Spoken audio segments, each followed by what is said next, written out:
Welcome to the Winging It Travel podcast with me, James Hammond, where every Monday I'll be joined by guests to talk about their travel stories, travel tips, backpacking advice, and so much more. Right now, I'm taking the podcast on the road travelling with me, so tune in every week for short form episodes detailing all my travels alongside my Monday guest episode. Are you a backpacker, traveller, gap year student, or simply someone who loves to travel? Then this is the podcast for you.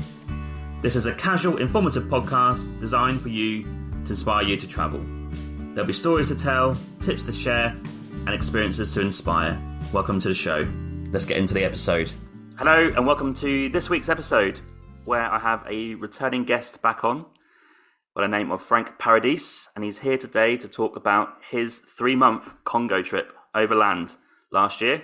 And also, we're going to have a little catch up because I've not spoken to Frank probably for 8 or 9 months, but we're here, catch up today, talk about his travels. So, Frank, welcome to the show. How are you doing? I'm doing great. Thank you for having me. Whereabouts in the world are you right now at the time of recording? I am in Eastern Europe, so quite a change from last time where I was in Namibia, last time we spoke. That seems a long time ago. Yeah, I think it was in July of 2022. Yeah, so a lot has changed since then. You've been on the road since then, obviously traveling around the world. I am now traveling too, so very different type of scenarios now. But we're going to talk today about Congo. So please, can you tell the listeners, first of all, where were you before the Congo and what was your plan going into the Congo? Yeah, so essentially when we caught up last time, I was in Namibia, northern Namibia, and then I crossed into Angola in August of 2022. And my plan was quite an ambitious plan. So I was drawn to the challenge of trying to overland the entire Congo. I was going to enter from the southwest.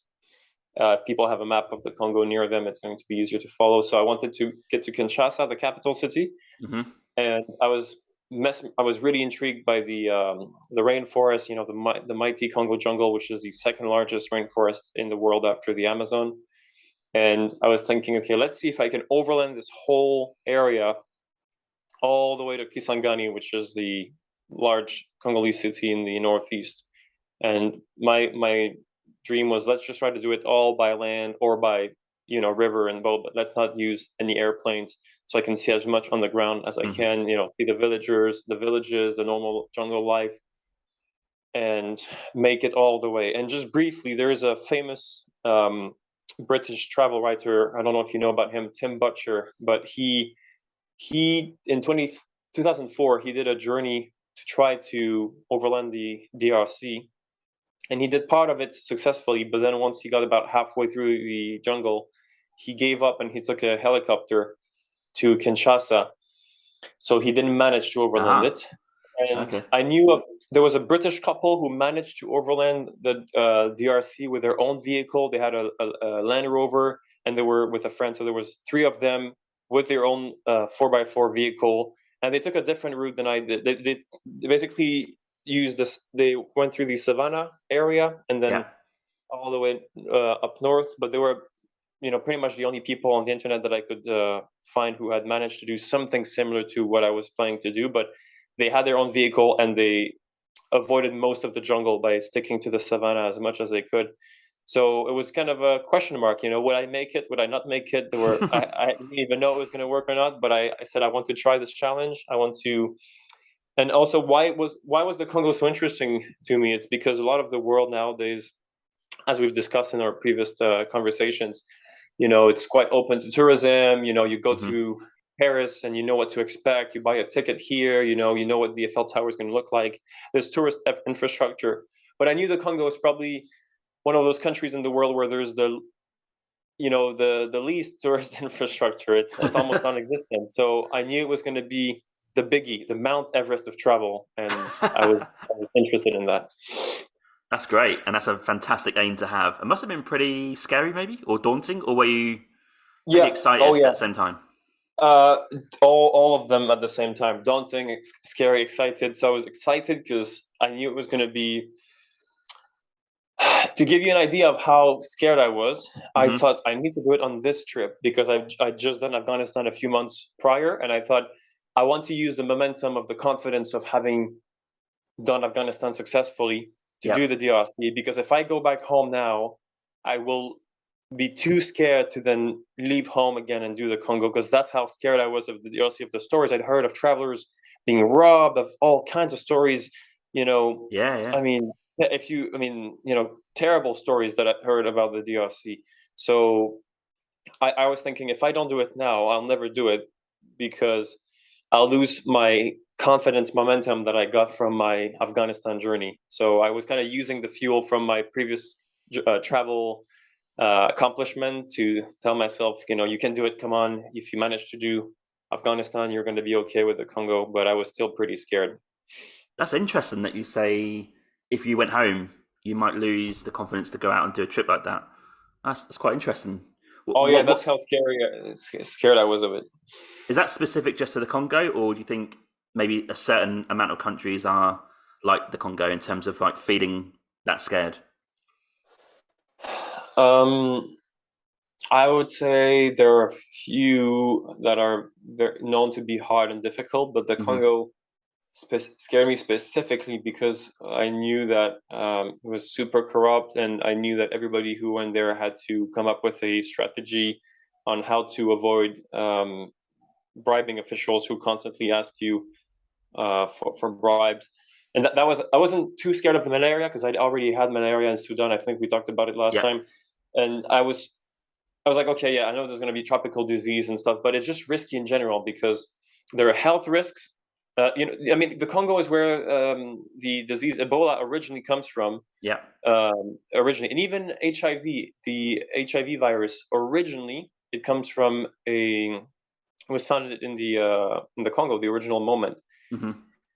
So a lot of health problems, and human obstacles too, in terms of instability. I knew that the government um, didn't really control much, and it's kind of chaotic. So it's just known among travelers as being one of the hardest countries to properly do. I mean, if you just fly into Kinshasa for 3 days and then you get out, fine, you'll probably be okay. Or if you just Yeah, go to see the gorillas near Rwanda, a lot of people, when they go to the Congo, it's to see the gorillas near Rwanda. yeah. So they go with a guide, everything's prepared for them. They just boom, go to the gorillas, take a few pictures, go to the restaurant, sleep at the hotel, and get out after 3 days. And that's their experience of the DRC. So if people do that, that's okay. It's kind of easy.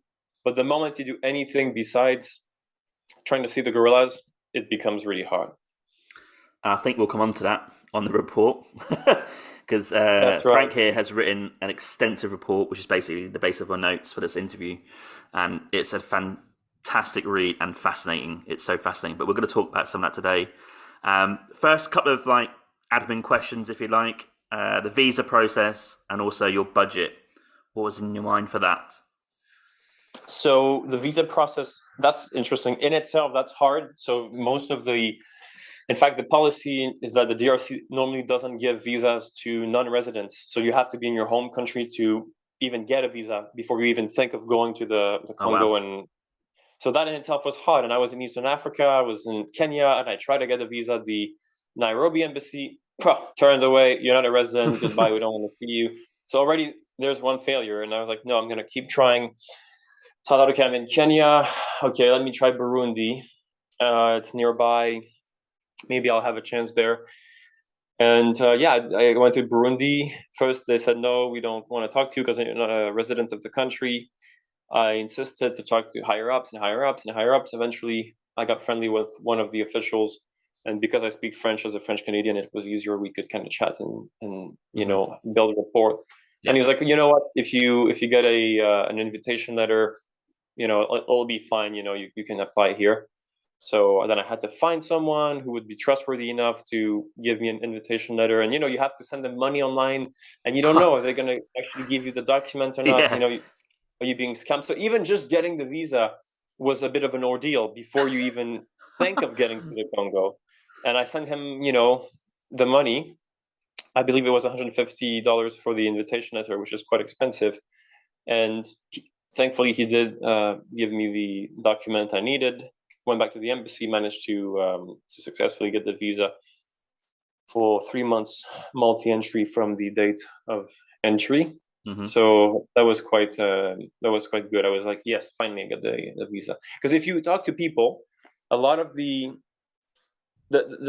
one of the hottest visas to get in Africa is actually the DRC visa, especially for people who overland. You know, the famous Cape Town to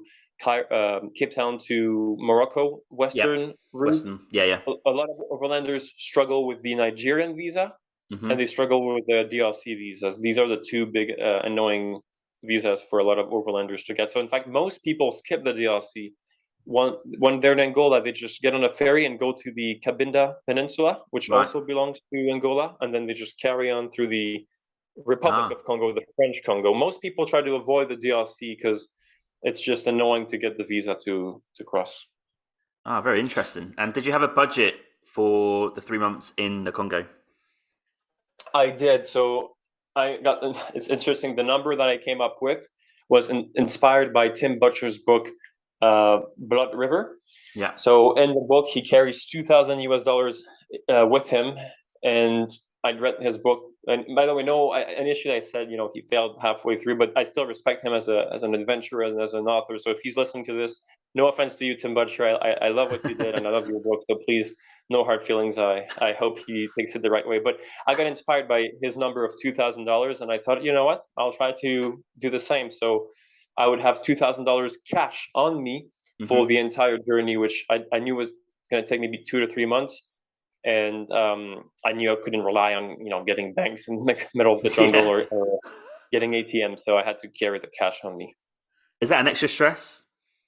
Absolutely, yes, absolutely. Because it is an extra stress. I don't like having $2,000 cash on me because, sometimes you take canoes and rivers and you're they're going to capsize and you're going to lose everything and you're going to lose cash and or it rains, sometimes just tropical rain, and it pours into your bag and you're like, oh my god, what's going to happen? I did put it in a Ziploc bag, but nonetheless you never know what's going to happen. So yeah, it was an extra stress. Absolutely.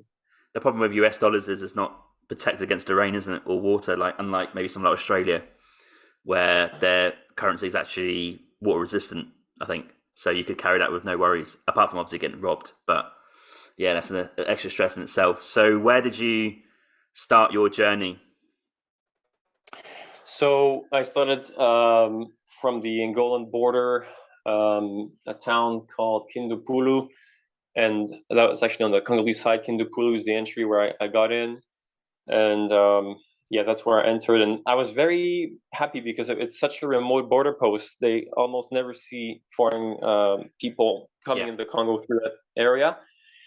That the immigration agent was so happy to have me that he's like, hey, come to my house. You'll be my guest tonight. And, I'm going to treat you with some food and local beer. And very, very nice man. It was a good first impression of the country. That guy was super friendly. He actually gave me his bed to sleep in. And he told me that was what his parents had taught him when he was growing up, that if somebody comes to your house, you need to give them your bed. So my first day was very reassuring.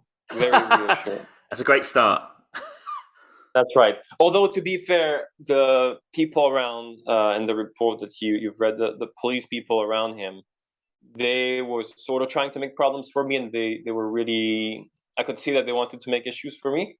But he told them, back off. I'm the immigration officer. He's my responsibility, not yours. So he kind of protected me in a way, which was interesting. Was he part of the army or police? He's part of something called the DGM, which is the immigration office. It's the immigration department. So they have this government branch in the Congo, and it's almost everywhere. It's the DGM, and they're immigration guys, and you find them at almost everywhere, not just in border towns, but also in bigger cities.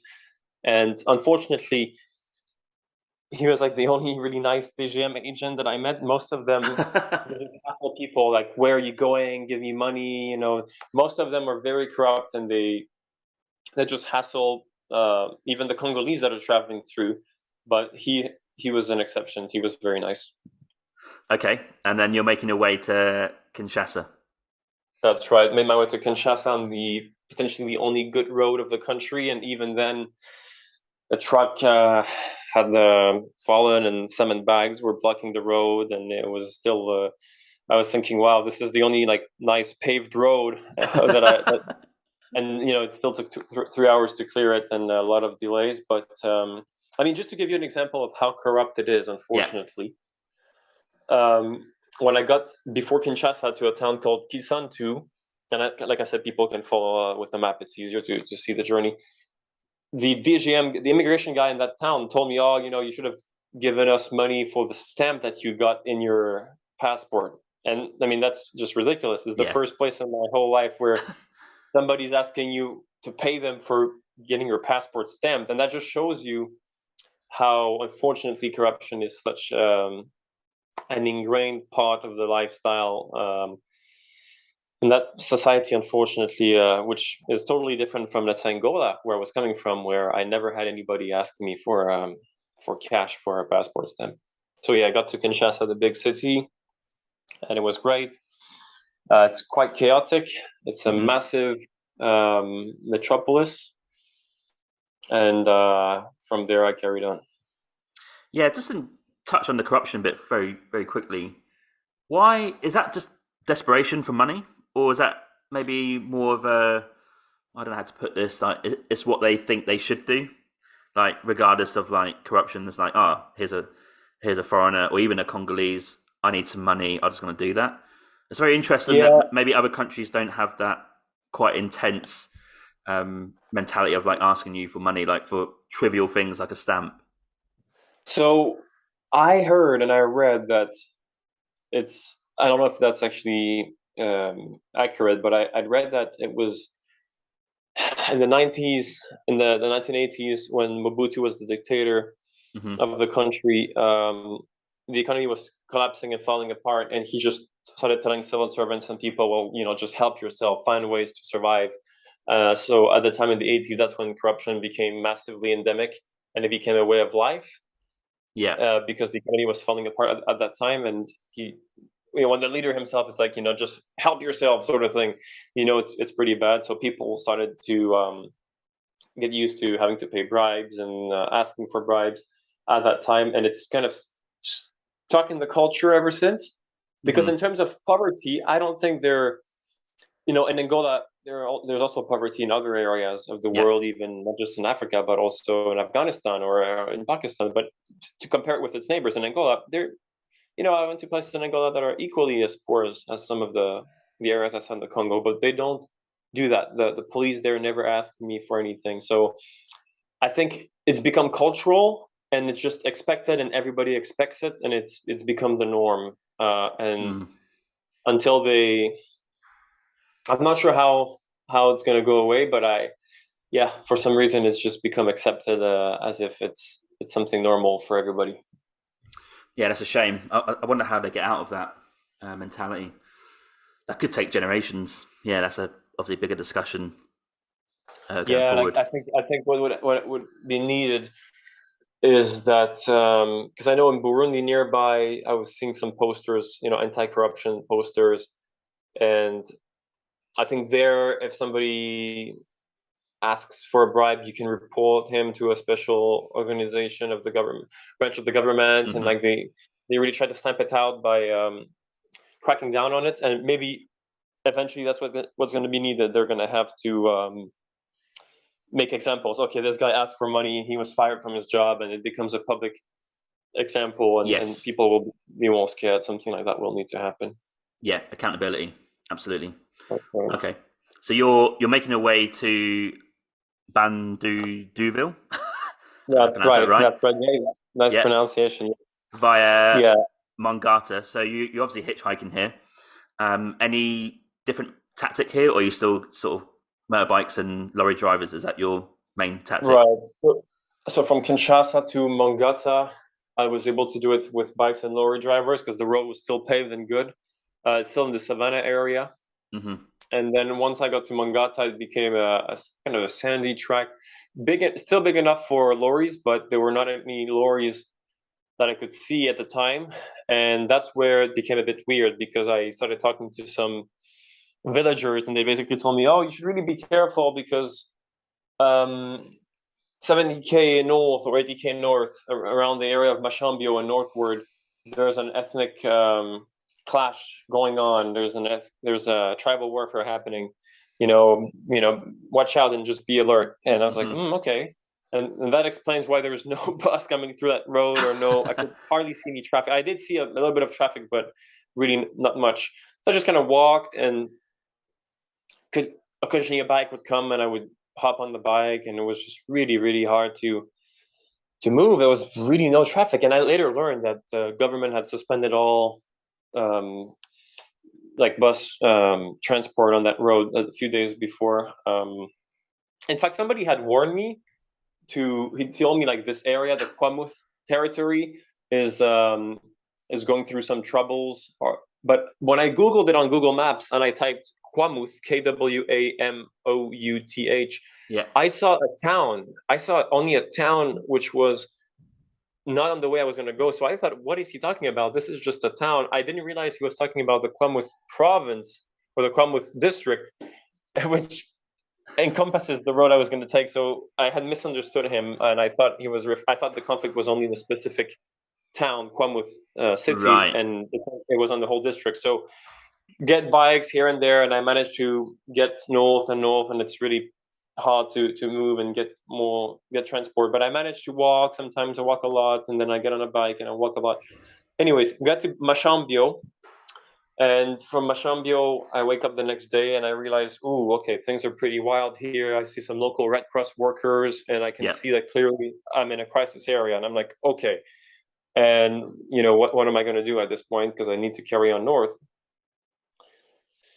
I asked some people that were on foot coming from the other area. And they tell me, I ask them, do you think it's going to be okay? Because people are warning me. And I go and they're like, well, it is a tribal war zone and people are being killed and massacred if they're not part of the right ethnicity. But truth be told, you're a white guy, you're not from here, you're not related to the conflict. I think you'll be okay. And this guy is a refugee leaving the war zone. So I'm like, this is one of those. Yeah, it's you can imagine what I'm feeling. Just put yourself, pause and think how I'm feeling. I'm this lonely backpacker guy with a backpack, 23 years old at the time, and I'm in the middle of the Congo, and I'm like, what am I going to do? Do I take the chance and go? And to be fair, he was the first one that was reassuring me. Everybody else was trying to tell me, you shouldn't go, but they were not thinking rationally. They were just thinking emotionally. And he was the first one, and he was coming from that area, so I put more weight into what he was saying. And he was like, no, I think you'll be okay. And he was very confident when he said that. So I said, okay. He seems to know what he's talking about. He's coming from the area. All the other people, I know they care about me and they're worried, but they're not coming from there directly. They don't know exactly what's going on. So I thought, let's just carry on a bit north on foot and let's feel it. I'll meet more people along the way and I'll get more of a feel. So I walked 5 kilometers north of Mashambio, and there's just no traffic, nothing's coming. So I just stop at this village, and I saw villagers become friendly with me. We talk and we chat. They give me some mangoes from the trees, and everything's great. And then we have dinner together. And at some point, I realized, because I bring up the topic, I'm like, well, what's the big deal here? What's happening? And then I realized, one of the guys, he was part of a raiding party that had killed people. I think the day before they'd killed 4 people the day before. So he was part of that tribal warfare. So it was both scary and terrifying, but at the same time super reassuring, because I'm like, well, he clearly doesn't have a problem with me because we're having dinner together right now, and he's treating me as a guest. If he wants to. Yeah, that's right, and he's not. So I'm like, well, clearly they don't have a problem with me being there at all, and that's good.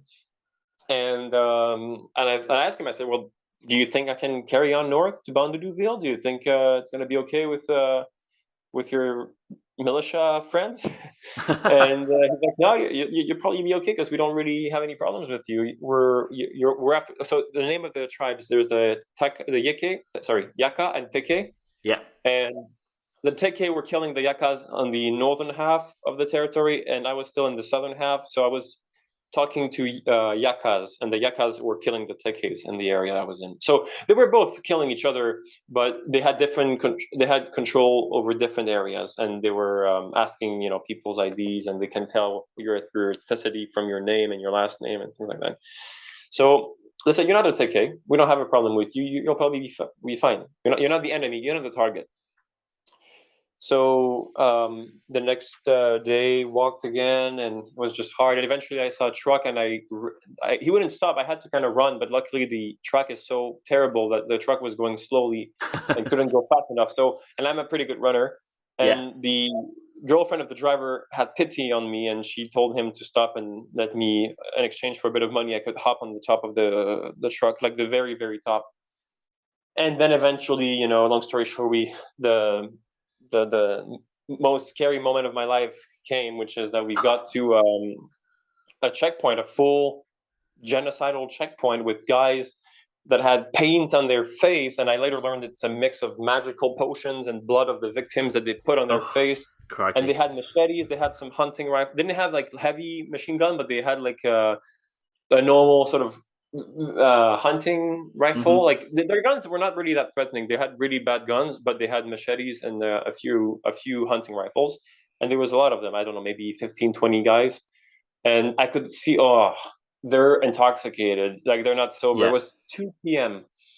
and I could see in their eyes that they were intoxicated. So I was really scared at this point, but I'm on top of the truck, and I thought, just stay calm, even if inside you're terrorized. On the outside, try to look calm, try to look like you're in control of the situation and look relaxed. Because I learned on the road in previous countries, it's always good to look on the outside like you know what you're doing and you're calm. People respect that.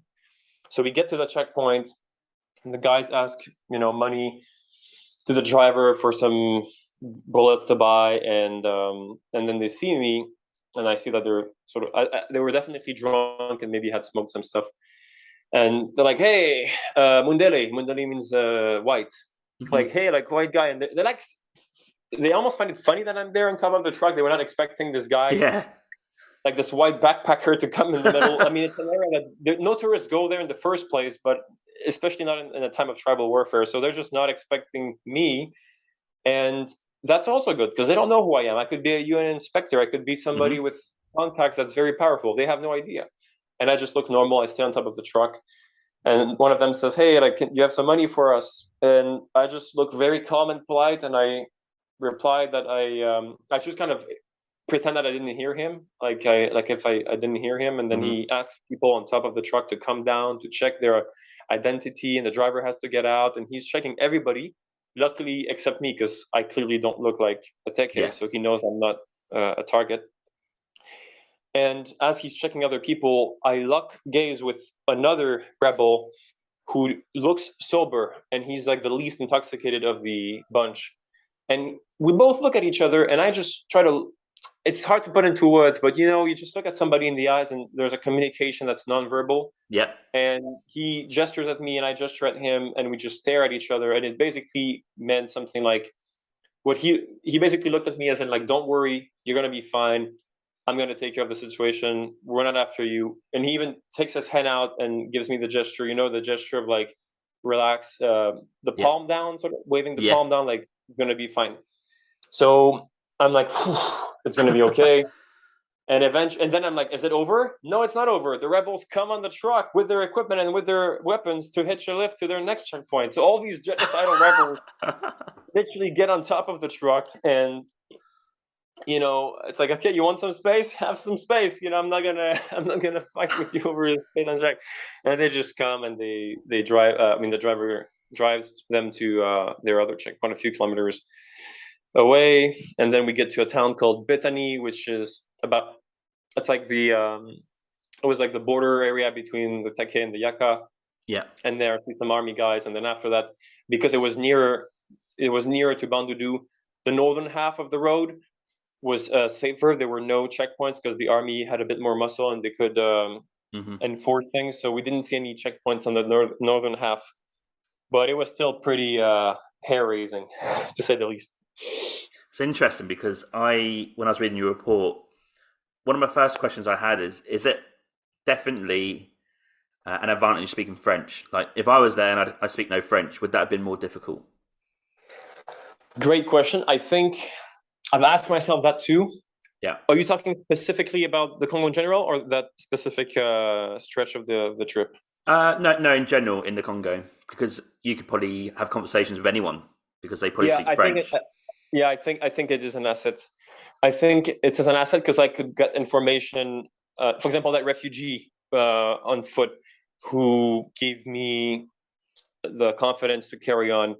Yeah. I'm pretty sure he didn't speak any English, and if I had not spoken French, I would have missed out on that. And then maybe I would have worried more once I'd gotten to the checkpoints.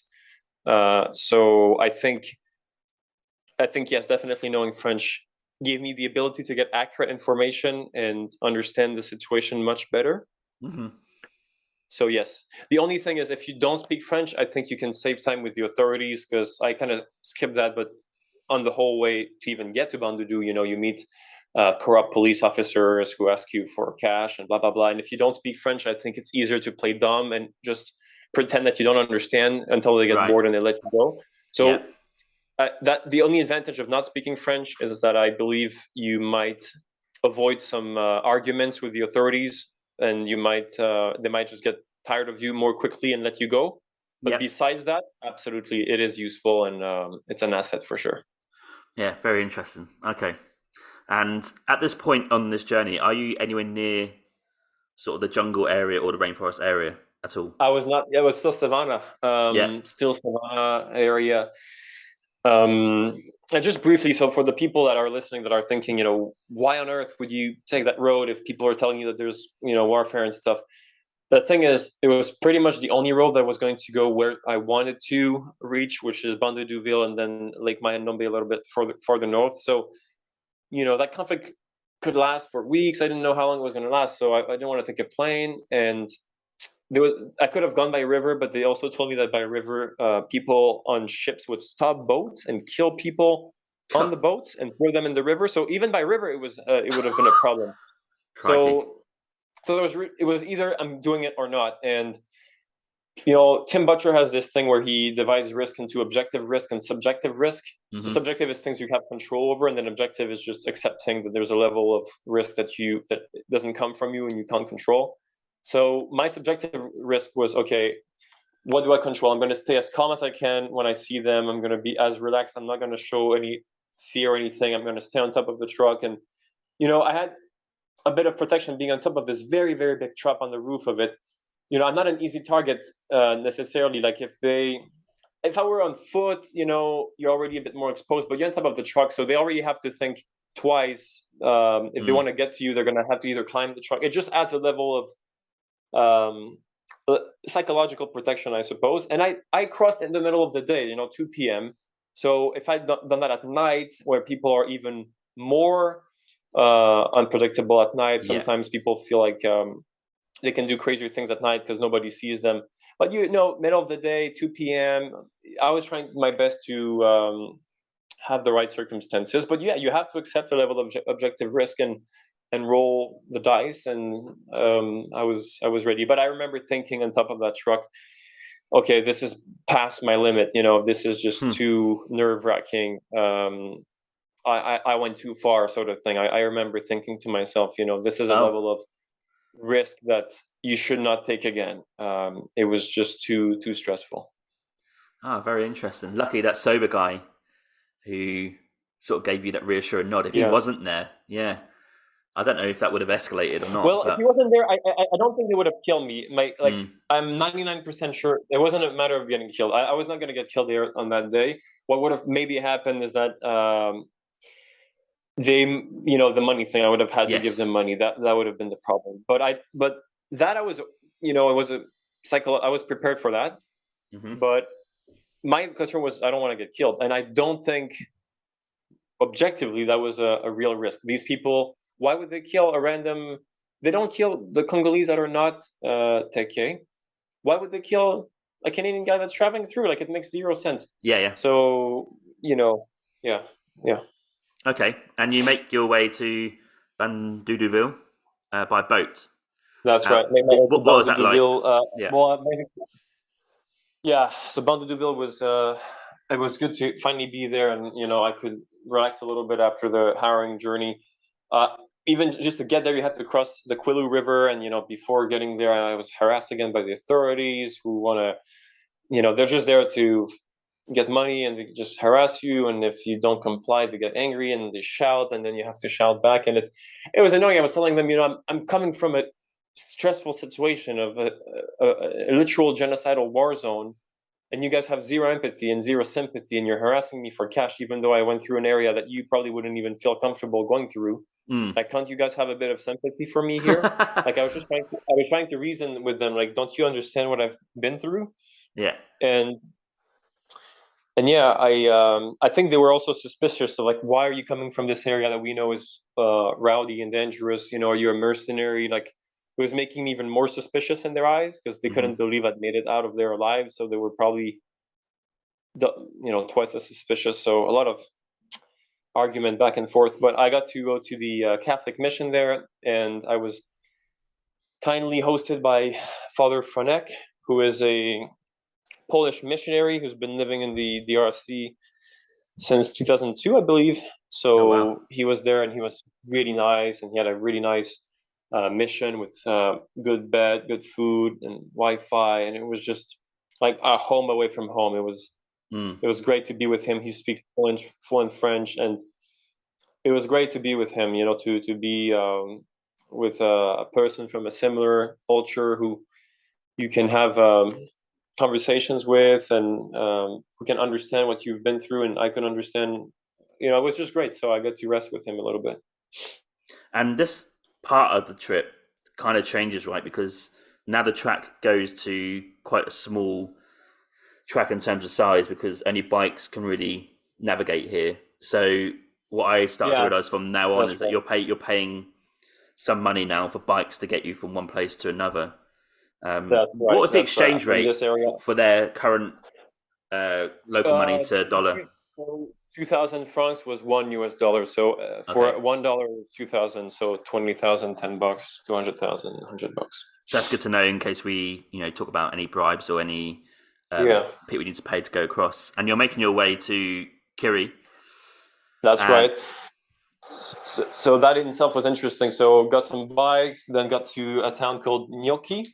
Yeah. And then in Nyoki, I was hosted again. The cool thing that I liked is that once you're away from the major cities like Kinshasa, for example, or Kisangani, which we'll get to later on, if you're out of those big cities, the Catholic missions are very relaxed and open and not used to seeing foreigners. And if you politely ask and you tell them you've got a sleeping bag and you're just a backpacker who's looking for a place to crash at either very low cost or even maybe free if they have a spare space, they're very accommodating, because these missions were built by European missionaries in the 19th and 20th, mostly 20th century, and they're very big, a lot of rooms, a lot of beds, a lot of that is empty and people don't use it. So they have a lot of space. And the guys who run the missions, the Congolese priests and clergy, they're very educated, very intellectual, and they're kind of happy to see foreign travelers. They don't think you're a spy or something like this, because many of them have studied abroad or have lived abroad in Belgium or France or have gone to the Vatican already. Yeah. So it's a good place if anybody is listening and you find yourself in a Congolese city that's not a big major city. The Catholic mission is a good place to find some rest. You can pitch up somewhere. So I got to stay with them a little bit, and then I had to ask around, and that's where French is very useful, because you go to the port and you ask, I want to go to Kiri, how do I get there? And then you have to ask around, and they try to tell you the information, and nobody knows when the boats are going to come. So they call this finding an opportunity. They say, I'm seeking for an opportunity. That's the word they use in Congo. So when is the next opportunity for Kiri? When is the next opportunity for this? And there's a boat tomorrow that should come and go to Inongo. Inongo, if people can see on the map, it's on Lake Mayendombe, and it's about halfway to Kiri. So you have to go there first before you can go to Kiri. So the next day I show up to the port, and I buy my ticket, which was, I think, 20,000 francs, which is $10. and I get on the boat, but there's no real departure time. Nobody knows. Like, it's supposed to leave at 10 a.m. and end up leaving at like 3 p.m. So, just relax, sit back. But people were very nice because they don't see, white tourists going in that area. So Yeah. when they saw me, they're like, "Oh yeah, we're happy to have you along. Go on the top floor. Here's some space. Here's where you can lay down." I just took out my ebook and read on my Kindle tablet, and it was great. We were going along on the lake, and I thought of Joseph Conrad. Do you know the novel Heart of Darkness? I do not. No.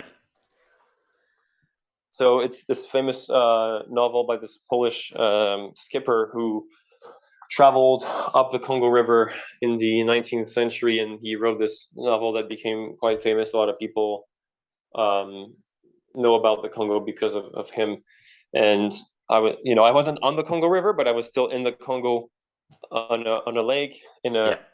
a river area, and I was thinking, wow, this is pure adventure, going up with the boat, it's an old diesel engine, and so you don't have a bed or anything. You just lay down, and there was not that many people on the top floor, so I could just rest. But the thing that happened is, in the middle of the night, we got shipwrecked on a sandbank, and it started raining cats and dogs at the same time. And then it became like a full on, almost like a cyclone, like super windy tropical storm. And we're shipwrecked there, and you're completely soaked. I mean, it's people can see pictures of the type of boats that they use in the Congo. If you type wooden boat Congo online, you'll find it. These are very basic boats, so there's no real place to hide. And I went to the sort of bathroom, which is like a little door, and then you get in, and there's a hole in the middle of the floor, and the ocean right underneath it. And I just got in there while it was raining to protect myself, and stood there for hours while the rain was going on. And Yeah. yeah, we were stuck there, and then the guys had to jump out and the next day and had to physically push. Crikey. Actually, it didn't work. They tried to push the boat out of the sandbank, couldn't do it. So we had to ask fishermen around, and then the fishermen unloaded our ship, and then it became lighter, and they managed to push it out. Anyways, it was a complete adventure, and we got to Inongo, and then from Inongo, I got another boat that brought me to Kiri. And just to describe it to people, from the Inongo boat to Kiri, I mean, this is not your 5-star cruise ship in Miami. This is you're sleeping on the top deck with hundreds of people. You have barely any space. You're packed like a sardine. There's somebody who's got their feet on my face, and I've got my feet on someone else's face, and you can hardly move. You can't even turn because there's just so many people. And if you need to go to the bathroom, there's one toilet, and you have to walk over those bodies at night. So try to be near the bathroom if you ever go on one of those boats, because if you wake up at 1 a.m. and you have to walk over 100 sleeping bodies to get to the bathroom, it can be challenging. And yeah, anyways, I got to Kiri, and that's where the jungle started. It's just, that level of travel in terms of that boat, people will be like, wow, like the boats like from Suratani to Koh Phangan, which are packed with backpackers, nothing compared to the boat that you're on. That is crazy. And I guess there's air conditioning on that boat you're talking about. Yeah, absolutely, yeah, just about. That's crazy. And also, this is the start of the jungle as well. So, did you feel like, I wouldn't say the trip has started, but you've kind of entered like the proper phase of your trip, because it's been overland for now, and now you're going to go real into the jungle and tackle probably the most like, not important, but the most the meaty part, objective, the objective of your trip.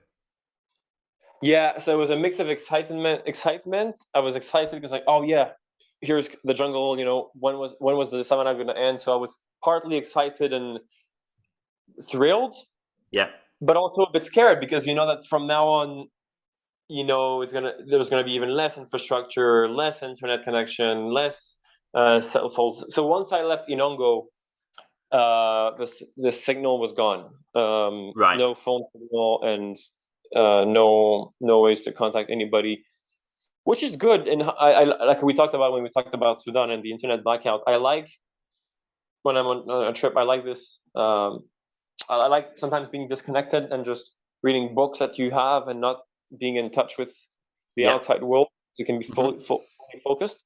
But there's also a bit of fear that comes in because you're like, okay, what if I lose my money? Now I have nobody to contact. So it's. But yeah, to answer your question, I was excited because I knew that all those challenges I'd gone through, the tribal warfare and the boat shipwreck and the storm and the corruption, all of that was just the appetizer before the main course, which would be the jungle. So I was quite happy. And how did you plan where to go in the jungle? Were you going from one settlement to another, or just following a river, or what was your thinking there? Well, that's a great question. So once I got to Kiri, I was like, I know I want to get to Kisangani, which is, I don't know, 2,000 kilometers away east. I knew that from talking to people, like people do have sort of footpaths that bikes can occasionally use, and I knew that they were blood vessels, so to speak. Like they're not roads, but they're trails that you can use to get from point A to point B. So I knew, okay, whatever happens, even if I don't find a bike, I can walk. Like the universe has given me feet. I can use my legs, and I can walk. If I walk 5 kilometers per hour, that's still, I can do 25, 30K per day or more. So I was confident that no matter what, if there's a trail, I can move. That's good. And finding maps was difficult, to find accurate maps of the jungle. But when I was in Bandoudouville at Father Next mission, I found a great map of the Congo interior, of the jungle, that had names of settlements on it, rivers, and showed some of the paths in the jungle. So I had taken pictures of that map, and I wasn't really sure where I was going to go after Kiri, but I knew it was going to be the starting point. Once I got to Kiri, I went to Penjua, a little bit north, with a local. And there, all I said was, I'd like to see Salonga National Park. That's farther east. Which direction should I take to go there? Like, where exactly is it? Because I didn't even know how to get to Salonga National Park, because that's how little good information there is. Yeah. And they said, well, the best way you could do it is if you go east. So just people see Kiri and then Penjua. I don't think Penjua is on Google Maps, but it's a bit north of Kiri. And people said, if you manage to get to the Momboyo River, which is where the settlement of Boyera is, just go east, sort of thing. But they didn't know themselves, because they'd never been to the Salonga National Park. They just said you kind of have to go east. So this is where you really feel like an explorer, James, because you're like, I've got no idea where I'm supposed to go. I've got no idea what's the best optimal route. And people are telling me about a route that I didn't even know existed, because I didn't even know there was a route between it's like you need your compass out. And they said, oh, yeah, luckily the trail is big enough that but it's like, how am I going to get there? So they said, look, unfortunately, bikes can't even go on that trail because it's not passable. And at the time I was like, what are they talking about? It's not passable. And they said, oh yeah, because it's full of swamps, and it's so bad that even us who are hardy jungle countrymen, we can't use our bikes to go through. So you can only go by foot. And the only problem is the end point is 90 kilometers away. So you'll have to walk 90 kilometers. So I thought, okay, it's a challenge. Let's do it. Just to find the entrance of the trail, James, I had to ask villagers, can you guys show me where's the entrance of the trail? Because I don't even know where's this trail you guys are talking about. So they just took me the forest and then showed me a little clearing that you couldn't even guess it was a trail, but they showed me it was a trail. I'm like, okay, that's the place. So I waved them goodbye, and I really felt like, this is it. We've all seen these movies when we were younger, like Bilbo Baggins, the Hobbit, when he goes in it. We grew up with all these adventures and these odysseys and Lord of the Rings and all these. We consume media that talks about adventures, but we hardly do these adventures in our own lives. But I can tell you, when I was setting out on foot, leaving Penjua and going to Boyera with my backpack, knowing I would have to walk almost 100 Ks with no idea what was going to happen, you feel like an adventurer at that time. And this is when this part of the story is quite interesting, because you are going to have to walk either barefoot or in your trainers or sneakers. That's And right. what you're exposed to here is wildlife. It could be snakes, worms, parasites, all the mosquitoes. Like, there's a plethora of things here that you're going to be exposed to. Like, how did you get over that? I mean, frankly, I hadn't even realized how bad the swamps would be, because Right. they laughed at me. They said, like, "Are you going to go with Snickers?" I'm like, "Yeah, of course. You hike with Snickers. That's the normal way to do it in our countries, right?" Yeah. But and I was like, "How could I not use my Snickers?" But then I realized why they wanted. How do you call those, sandals or not sandals? You know those things you use at the beach. Flip flops. Flip flops. Yeah, that's right. Yeah. Yeah. So I realized, geez, I should have had flip flops, because it would have been better. So I tried a bit of both. First, I would go barefoot and tie my shoes around my backpack. So I Yeah. had to carry my shoes on me. But yeah, then I mean, you're walking in the mud and in the water, but you're also injuring yourself, because there are little sticks here and there, and Oh, things that are sharp. So I thought, God. okay, that's bad. So I preferred to then, sometimes I would switch. I would put my sneakers on and then just Yeah. completely soak them. And just to be clear, I'm a pretty tall guy, like 6'4", and I had water sometimes up to my ankle, not my ankle, sorry, my thigh, and almost to my waist. So I was actually scared for my phone. I had to put my phone in my upper body jacket, Yeah. and to make sure it wouldn't get soaked by water. So, and I was scared of losing my documents in the water, because I was walking with water up to my my waist, I guess you call it, the Yeah. hips, up the hips. Yeah. And your money. So come again. And your money as well, your $2,000. Yeah, yeah, exactly. So exactly, the $2,000 on top, and I had to put it was all in the bag, and I was like, oh, don't lose this bag, because if you lose it, that's a lot of. And let's be honest, once you've got water up to your hips, it's almost swimming at this point. So, Yeah. it was almost like I never use my hands, thankfully, but it's walking slash almost swimming. But sometimes it would get dry, and then you're happy, but after a few kilometers, it turns into a swamp again. It was just, and I would see these villagers that were so brave, going with bicycles, and then they would carry their bikes on their. They're so strong, like it's incredibly powerful. They Yeah. would lift their bikes and walk with the bikes over the swamps, and then back on land and cycle and back on in the river. And I was astonished at what they were doing, because I didn't even have a bike. I just had my own backpack, and I was feeling terrible, like, oh, this is hard, this is tough. I'm scared of falling and losing my money. I'm scared of Hmm. breaking my ankle. And these guys are living there 24/7. This is their Yeah. home. I can go back to Canada at any moment, call it a quit, Yeah. and go home and have my nice comfort back home. They can't. They have to deal with this, and this is their, permanent lifestyle.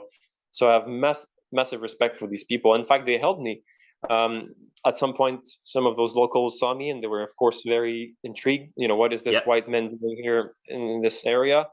So they offered to help me. One of them put my bag on his bike, and yeah, it's incredible to think back at this generous man that I'll never meet again. Like he Yeah. Yeah. helped me out, and then he would let me even ride with him a little bit. Although there's only one seat, so you have to sit on the place where you put like baggage on the bicycle. So it's Yeah. pretty uncomfortable, but it's still better than walking. And he ended up inviting me to his home for the night, and I give him, of course, money as to thank him for his help.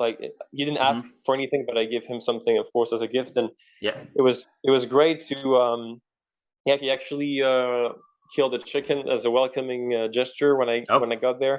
Yeah. But it was tough. Like those 3 days of overlanding through this trail from Penjwa to Boyera, you wake up at dawn, because you can't even walk fast enough because you're blocked by those swamps. So instead of Yeah. walking at 5 k's an hour, you're walking at 2 to 3 k's an hour, because you're slowed down by the physical obstacles. So you walk from dawn to dusk, and you collapse. Once you get to the end of your day and you get to a settlement, I've never slept that well. You get there, you don't even want to eat. I was so exhausted after 12 hours of walking and Yeah. carrying my bag.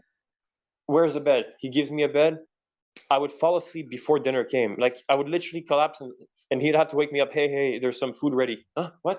and I had fallen asleep. That's how exhausting it is. So if any of your listeners are listening to this, if you go through that area, be ready, because it's really tough. And also, you saw some pygmies. That's right. Yeah. So I would see some people on the. It was magical because you're walking, and yes, sometimes there are swamps, but other times it's more dry, and you can walk normally, and you see butterflies around you, and then around a corner, whoops, you see a guy with a bow and arrow that's going in to hunt for the day, and it's really out of this world, and it's just so quiet and serene because there's no sound, no cars, nothing around you. You're deep in the jungle of the Congo. You see this guy that's going to hunt, and he's a bit scared of you because you're the first white person he's ever seen. And people were kind of scared when they saw me because most of them had never seen a foreigner. Yeah, Because absolutely. Yeah. Sometimes they would actually run away. Like I would see people and they would turn back and run, or like they would pass me and then run. They were very afraid. It felt very, very strange and very unique. This is gonna sound a bit maybe arrogant or prideful, but I think I got a glimpse of what some of the early explorers must have felt when they got to some areas. Some, like, think of Magellan or some of these early explorers who got to lands where they'd never seen outsiders. Yeah. Even though there have been outsiders who've been there before, especially during the Belgian time, a lot of the young people in the interior where I was going through, they'd never seen outsiders, and so I was the first one that they were seeing, and I got to experience what it's like when you're the first outsider that somebody sees, and it's very unique. I think they thought I was a demon. Some of them, like Oh, wow.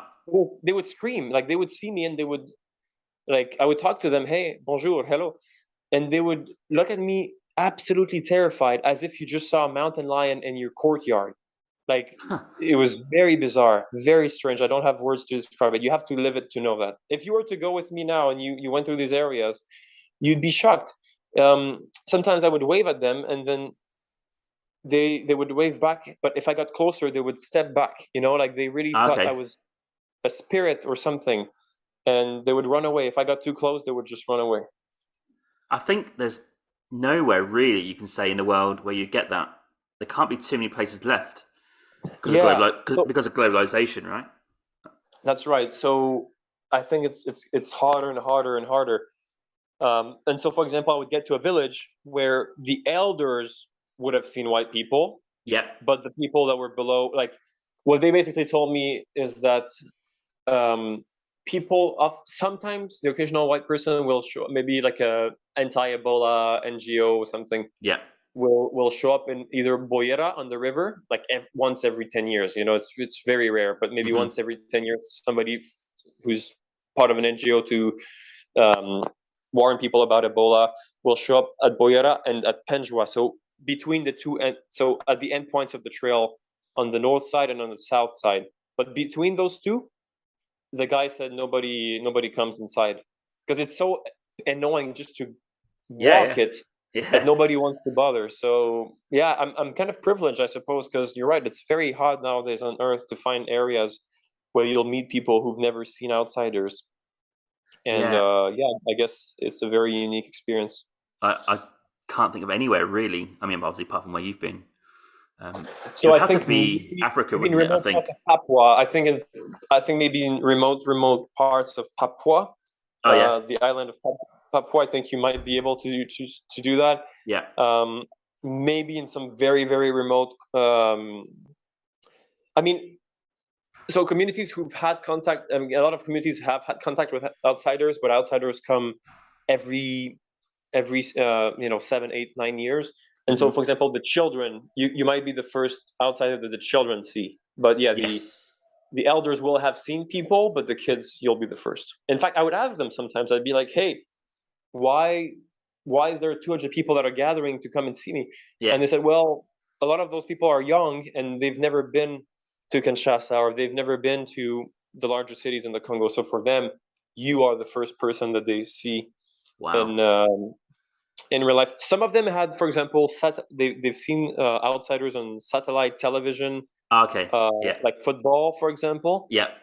Yeah. But they still haven't seen one in real life, so they're like, "Oh, I'm curious to." And it's funny because I would come at night to rest, and the guy told me people the word is spreading that you're here, and people from neighboring settlements are coming all the way just to see you. Like you're an attraction for them. You're a sight to behold. So they would spread the word, hey, this foreigner is there, and then people would walk a few kilometers just to come and see what I looked like. So it was quite surreal. I felt like I was in a zoo. I felt like I was an animal.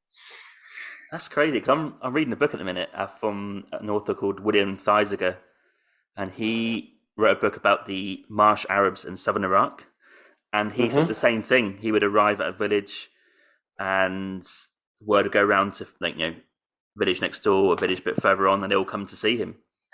And that was in the 50s. That's crazy. Yeah, it is. It is quite interesting. In a way, I'm lucky. I'm experiencing what travelers were experiencing a few decades ago, which is hard to experience now, like you said. But I'm getting a glimpse of what it was to travel in the 50s. Yeah, absolutely. And then you make your way to Monkonto and the Salonga National Park, and you maybe an aim here to see the bonobos. Right. So once I got to Boyera, I'm on the river, but just to give an idea to the listeners, Boyera is a tiny settlement of a few hundred people. I don't know, maybe max 800 people live there. I'm not sure, but it's really small. A few wooden shops that sell some goods that come by the river Momboyo. A bit of sardines and maybe a bit of bread, but very, very little, like almost nothing. They just have a few wooden houses, and it's tiny, tiny, tiny. So I show up there, and the police commander, he talks to me. He's curious, who is this guy coming out of the jungle? We've never seen somebody come out of the jungle on foot. I sometimes forgot how, because I was so focused on my purpose, James, and on my journey, that I forgot how unusual I could be for them. And so I would just get out of the woods as if it's the most normal thing. And for him, it's like, I've been working here for 15 years. I've never seen somebody come out of the woods that has a big safari hat and a backpack. So I looked like a strange animal to him. So we get to talking, and again, that's why French is useful. I get to speak to him, and we converse, and we get along well. We become friendly with one another.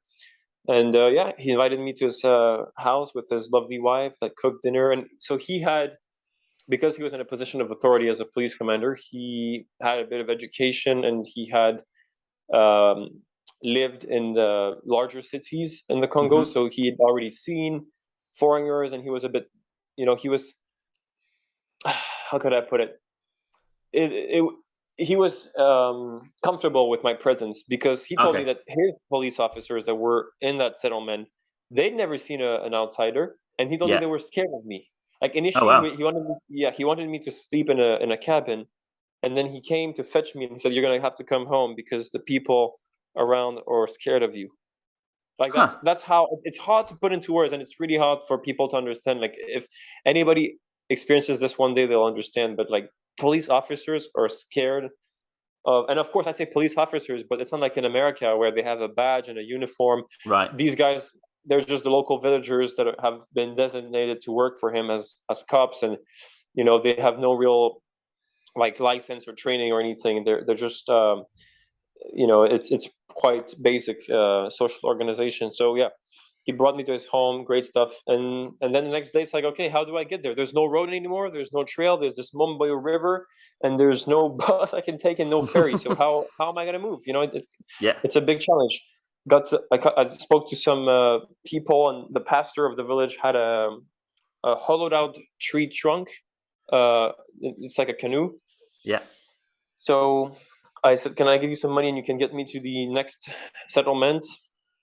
And so we negotiated, we haggled, and then he wanted a lot too much. He wanted to take advantage of me, but the commander spoke to him and said, hey, he stepped in. So I really appreciate that. And we got a good price, and we went. But again, very surreal experience, because you're on this tiny canoe, and it's moving a lot, and you feel like it's going to flip at any second, and I've got my money on me, and at least I had a sense of control when I was walking in the swamps, because it was my body, so I felt like I was in control, right? Like, okay, you're moving left foot, right foot, you feel like you control things. Now, I don't control anything. These guys are paddling. There's one at the front and one at the back, and then it's a very thin canoe. So I actually decided to lay down because I felt like if I was sitting, the balance was too bad and I was gonna capsize. I thought I'm just gonna sit. I'm gonna lay down in the canoe like a corpse Yeah. to help them keep the balance because I really don't want to lose my passport and $2,000 in the water. Because at this point, if it happens, the trip's over. Yeah. And these guys, they paddled really well and they were really brave and they just they do it by standing. They don't even sit. They just stand and they both have a paddle and it's all man powered, no machine, nothing, just man powered, and they paddle and they paddle. And I got to the settlement and waved them goodbye after paying them. And that place, of course, was run by an aggressive alcoholic commander who was making issues for me, and he was totally drunk and very aggressive. And it's kind of scary when you show up to a place that you don't know and the big bosses. It was like a video game, like this guy is like shouting at me with his face red like a tomato, and he's completely intoxicated. And again, you just stay calm and you observe, you read the situation. You want to look like you're in control, so you don't show that you're afraid. You stay quiet, you stay calm, even if you're terrified inside. On the outside, you must look like you're playing poker and you know what's happening. And then the tribal chief heard the mayhem and he heard that there was a commotion, so he came to fetch me. Yeah. And he told me that this guy was appointed by the government and the locals hate him because he's a despot. But luckily, as the tribal chief, he has some power to protect the population, and people helped me out. And so the next day, I got another fisherman to carry me further. And at some point, while we are, you can only do like 10 to 15 kilometers per day when you use these fishermen, because I was going against the current upstream, so it's really slow. So I was like, I'm gonna have to take, it's gonna take me at least 10 days or 15 days before I can get to Monkoto. It's gonna be hard. But then at some point, I hear the sound of an engine. I'm like, what's going on? And I turn my head, and this motorized canoe, which is pretty big, is coming towards us, and I'm thinking, it's probably an immigration officer who's going to come and hassle me and tell me he's going to make problems for me. What's happening? And it turns out it's this priest who's traveling from the town of Mbandaka, which is the fourth largest city in the Congo, and he's going from there to his parish in Wafania, Wafania, and he's traveling by motorized canoe, and he's heard about me in the settlement where I slept the last night, because the pastor who was hosting me, when he went to shore to resupply his canoe, the pastor told him, hey, there's this white guy who's desperately trying to move, and I feel bad for him. He has to use fishermen and pirogues, and he's going to take him forever to get to where he wants to go. If you got a bit of space, can you help this poor guy? We feel so bad for this guest, and blah, blah, blah. And this guy came, and when he saw me in the river, he knew it was me, because in the middle of the Congo, there was not going to be that many foreign tourists. So he knew it was me. Shows up, hop in, and I'm like, what a beautiful gift of the of the universe that this guy shows up. So I thank the fishermen, give them the money I promised, get into the motorized canoe, and this priest is so nice, and he speaks fluent French, because not everybody speaks French. Like the fishermen they understand some words, but they don't really speak. So they couldn't really speak. They sort of understand some words, but he spoke. He was really educated, the priest. So I felt great, and he saved me, I don't know, maybe 10 days of travel. Oh, wow. And he brought me all the way to Wafania, and he was so happy. Because I think for him, life is a bit boring too, because he told me about his story, and he is this priest who lives in the middle of they don't choose where they're going to be working, like the Catholic Church tells them, okay, go serve there. Okay. So he's far away from his family, from his friends. He's in an environment that's not his home environment too. He's just appointed to go there. Yeah. And so for him to have a Canadian traveler with him, it's also entertaining for him, because life can be a bit boring, especially because he doesn't have the internet or connection. So having me with him, I think, was also fun, because he got to chat and learn about Canada, and it was great. So he brought me to Wafania. And during Wafania, you ate some head and brain of a monkey. That's right. So That's right. So it's part of the local delicacies there. One day, a pygmy hunter came to the. It's really pure Indiana Jones cuisine. This guy comes with a Crikey. monkey that he just killed, and yeah, they boil it, and they gave me the head as a sign of respect, and you have to eat the brain, and it was there's this scene in Indiana Jones where they bring him a monkey head with the brain, Yeah. but I couldn't take that scene out of my mind. I was like, oh, I gotta eat it, and they were laughing because they were saying I was eating so slowly compared to them, because I was taking my time, and you can see still the eyes of the monkey and the teeth are there, Oh and it's a God. very yeah, it was just boiled like all you could see all the shape, and it kind of looks like a human head. And then you crack the jaw open, and you crack the brain open. I mean the skull, and the white brain tissue, and they tell you to take a piece, and you put it in your mouth, and it was not that bad. The meat was actually good. It was Okay. kind of gamey. It tasted like deer, I would say, Yeah. and the brain was very bland. I would say was the texture was similar to tofu, so it would be similar to tofu. Bloody hell. Is that the most extreme meal you've ever had? That I can think of right now, yes. Yeah. Okay. I'm glad to hear it. Yeah, Crikey. So, and it's kind of scary because we know that Ebola is spread, yeah, yeah. with. So again, it's one of those roll of the dice where you just have to kind of have faith. If you said no, would that have been a bit of what's the word? Would you have annoyed them or made them angry if you declined it? Yeah, I was not angry, but I think they would have felt like, oh, like I don't think they would have been angry necessarily, but they would have. Uh, they, Like yeah, ungrateful, maybe? yeah. I think they would have been like, well, why are you refusing our hospitality? You should try Mm. what we have. But I think they're pretty open minded, and they understand that not everybody can tolerate. Yeah. Monkey brain. Yeah. Yeah, So I think if somebody listening to this now happens to be there at some point, you don't have to take it. Uh, just explain the reasons, or just be polite. As long as you're nice and polite, people will understand. But I wanted to. They were not really pressuring me. They were very gentle, and I could have chosen to eat something else, but I chose. I voluntarily chose to experience this since it's part of the local cuisine. Yeah. Yeah, that's fair enough. I think at least try it, maybe. I mean, any vegetarians might be cringing right now, but I think, yeah, if you're a meat eater, at least try it, I think, just to see what it tastes like. But being boiled is tough because in the West, or in most places, you're just used to it being in a packet, right? Whatever animal it is. Right. But if anything, not to turn this into an ethical argument, but what I respect about them is that they really eat everything on the animal. Like they don't waste Okay. anything. Yeah. Like they eat the eyes. They actually told me to eat the eyes. I tried some of the eyes, and the eyes. I prefer the brain over the eyes, honestly. What a quote that is. That should be the name of your book. I prefer the brain over the eyes. Yeah. That's very good. I'll keep that as Just an keep it in your idea. mind. Yeah. Yeah. But yeah.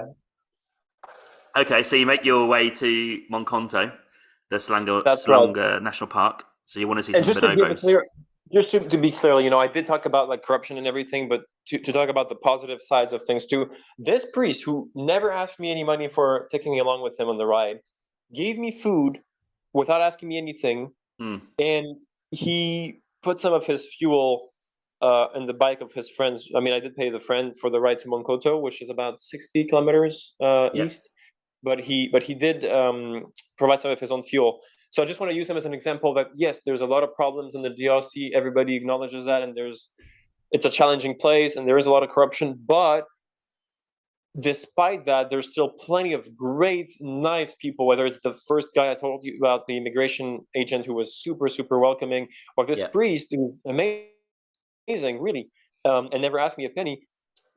They're terrible people, and they're amazing, amazing people, and that's what I like about these trips. You see both the worst of humanity and the best, and absolutely. Key point. Key point.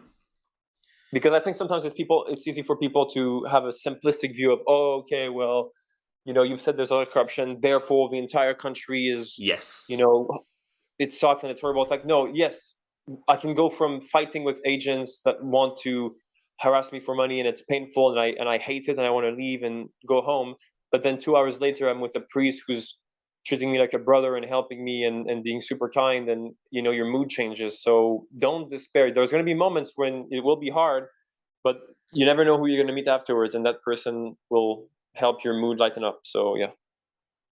Yeah, you can't tarnish the whole nation with a few bad people, right? But I guess people do that because they don't go to these countries. So That's right. And this priest, like he, just think about it for a second. Like this pastor in the previous settlement on the river told him about me, so he knew about me, right? But when he saw me, he said he could have been like, "Oh, we're not stopping for him. We're just gonna keep carrying on, and we don't need this guy to go on board with us. He's just gonna be taking space in the canoe, and we don't need him to be there." Yeah. Like he voluntarily chose to assist me, even though it was going to take some space from his canoe and stuff, and the canoe was already quite overloaded with the motorbike, and it was insane. But it just shows me the beauty of mankind. That's what I like when you're in these really remote areas. It peels back everything, and you just see mankind at its rawest point, like the good and the bad. Yeah, and that's why I love doing podcasts and having chats about this sort of stuff, just to get that message out there. That's right. Point. Yeah. So yeah, you were asking me about Monkoto, I think. Yeah, and the Salonga National Park. Right. So I get to Monkoto, and again, that's a place where I got quite harassed by the authorities, but nonetheless, it was okay. They wanted me to come to the police headquarters, and I told them I was on the phone because I did find one place with Wi-Fi. Like there was an NGO that had satellite Wi-Fi, and I hadn't contact, and I hadn't had Wi-Fi since Inongo. So before the start of the jungle. So it had been like 2 weeks, and I really wanted to connect with loved ones. And then they're making a scene because they're saying I'm late to the police station, and they're like shouting at me and treating me like a criminal. And I'm like, well, I'm just trying to talk to my family that I haven't spoken to in 2 weeks. Like, so, and you just have to say, I did say you have just some tips to people here. One is, stay calm and don't show them your fear. But the other thing is, don't be afraid to stand your ground and be a little bit aggressive, even though that might be counterintuitive to a lot of listeners. They will test you. They will see if they can make you afraid. You might have 10 guys shouting at you and aggressively speaking to you. Stay calm, but be firm. They don't have that much power at the end of the day. They're not going to shoot you because they don't have any interest in, like, you're worth more to them alive than dead, because what are they going to get out of you if they kill you? They're just going to get fired from their jobs once the government knows about it. And they want your money, but your dead corpse won't give them anything. So keep that in mind. Just stay calm and quiet and show them that you're not afraid. And I told them, that's the trick I used throughout the journey. I had to come up, unfortunately, with this little lie to help me.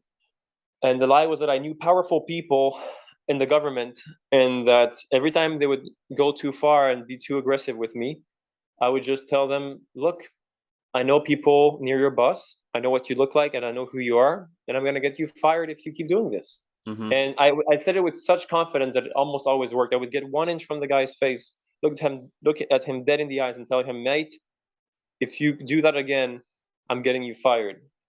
And I would say that dead serious, and he would freeze, and it would always work. Every time I would just, I was going to say BS, but not BS. I would bluff, basically. It's poker. It's bluff. I had to bluff that I knew somebody that was very high up in the hierarchy and very powerful and near the president, and that if I know who you are now. I know your face. I know where you live. I know your place. Behave, or I'm going to get you fired. And it is pretty tough, and I don't like lying. It's really sad that I had to do that a few times. But when you're pressured into a corner and people are saying that your passport is fake and that you have a fake passport, and they're acting in bad faith, sometimes you have to fight back, unfortunately. Yeah, did I read, this might be later on, that you had some sort of letter or a voice note to help you? Yeah, that's right. I had a voice note from the priest in Lingala, which is the main language that they speak in that area. And it did help a lot because he's a priest, and he introduces himself, and then he tells on the voice note that this guy is a great guy. He's here to discover the country. And in fact, at that time, I played that voice note, and the not the police commander, but the guy that was in charge, when he heard the message, it really helped the mood. It really lightened. Everything became smoother and easier, and it kind of ended the situation, because now he knows that I know somebody there. And I've got a priest vouching for me, and the Catholic Church is quite respected in the DRC. It's it's a religious authority, it's a religious figure, so it really helped when I would play that message. People had, they're like, okay, this priest is vouching for this young man. We have to leave him alone. So yeah, it definitely helped. Okay, that's a good little tip. That if you get someone to do that, that would Yeah, really help. and it's in the local language and it speaks to them directly. Yeah, exactly, in their own language, absolutely. And you wrote on And your notes here. Oh, go on. Yeah. Go on. Yeah. I was just gonna say I got that tip from Afghanistan. Actually, I would have a. Oh yes, of course. Yeah. I had a voice recording in Pashto that I would play when I would get into trouble with the Taliban. It really helped. So I just kind of kept that idea that a voice recording speaks louder than a written note. Written notes work too, but they don't really know who's doing it, and sometimes people can be suspicious. But if it's somebody's voice, you hear the emotions, you hear the tone. It really helps to have a voice recording if you can. Yeah, that's a good tip, especially with WhatsApp nowadays. You can just have it, right? Or just any recording app should be pretty easy. That's right. You wrote in your notes here that you went to Salonga National Park headquarters and you were dismayed that there's no tourist infrastructure there. That's right. So after that, I showed up the next day to the to the headquarters, and it's a bunch of cabins and guys on computers. And I asked around, and I'm basically being told that they've never had any tourists show up. Okay. They don't even know really how to accommodate a tourist or what it is.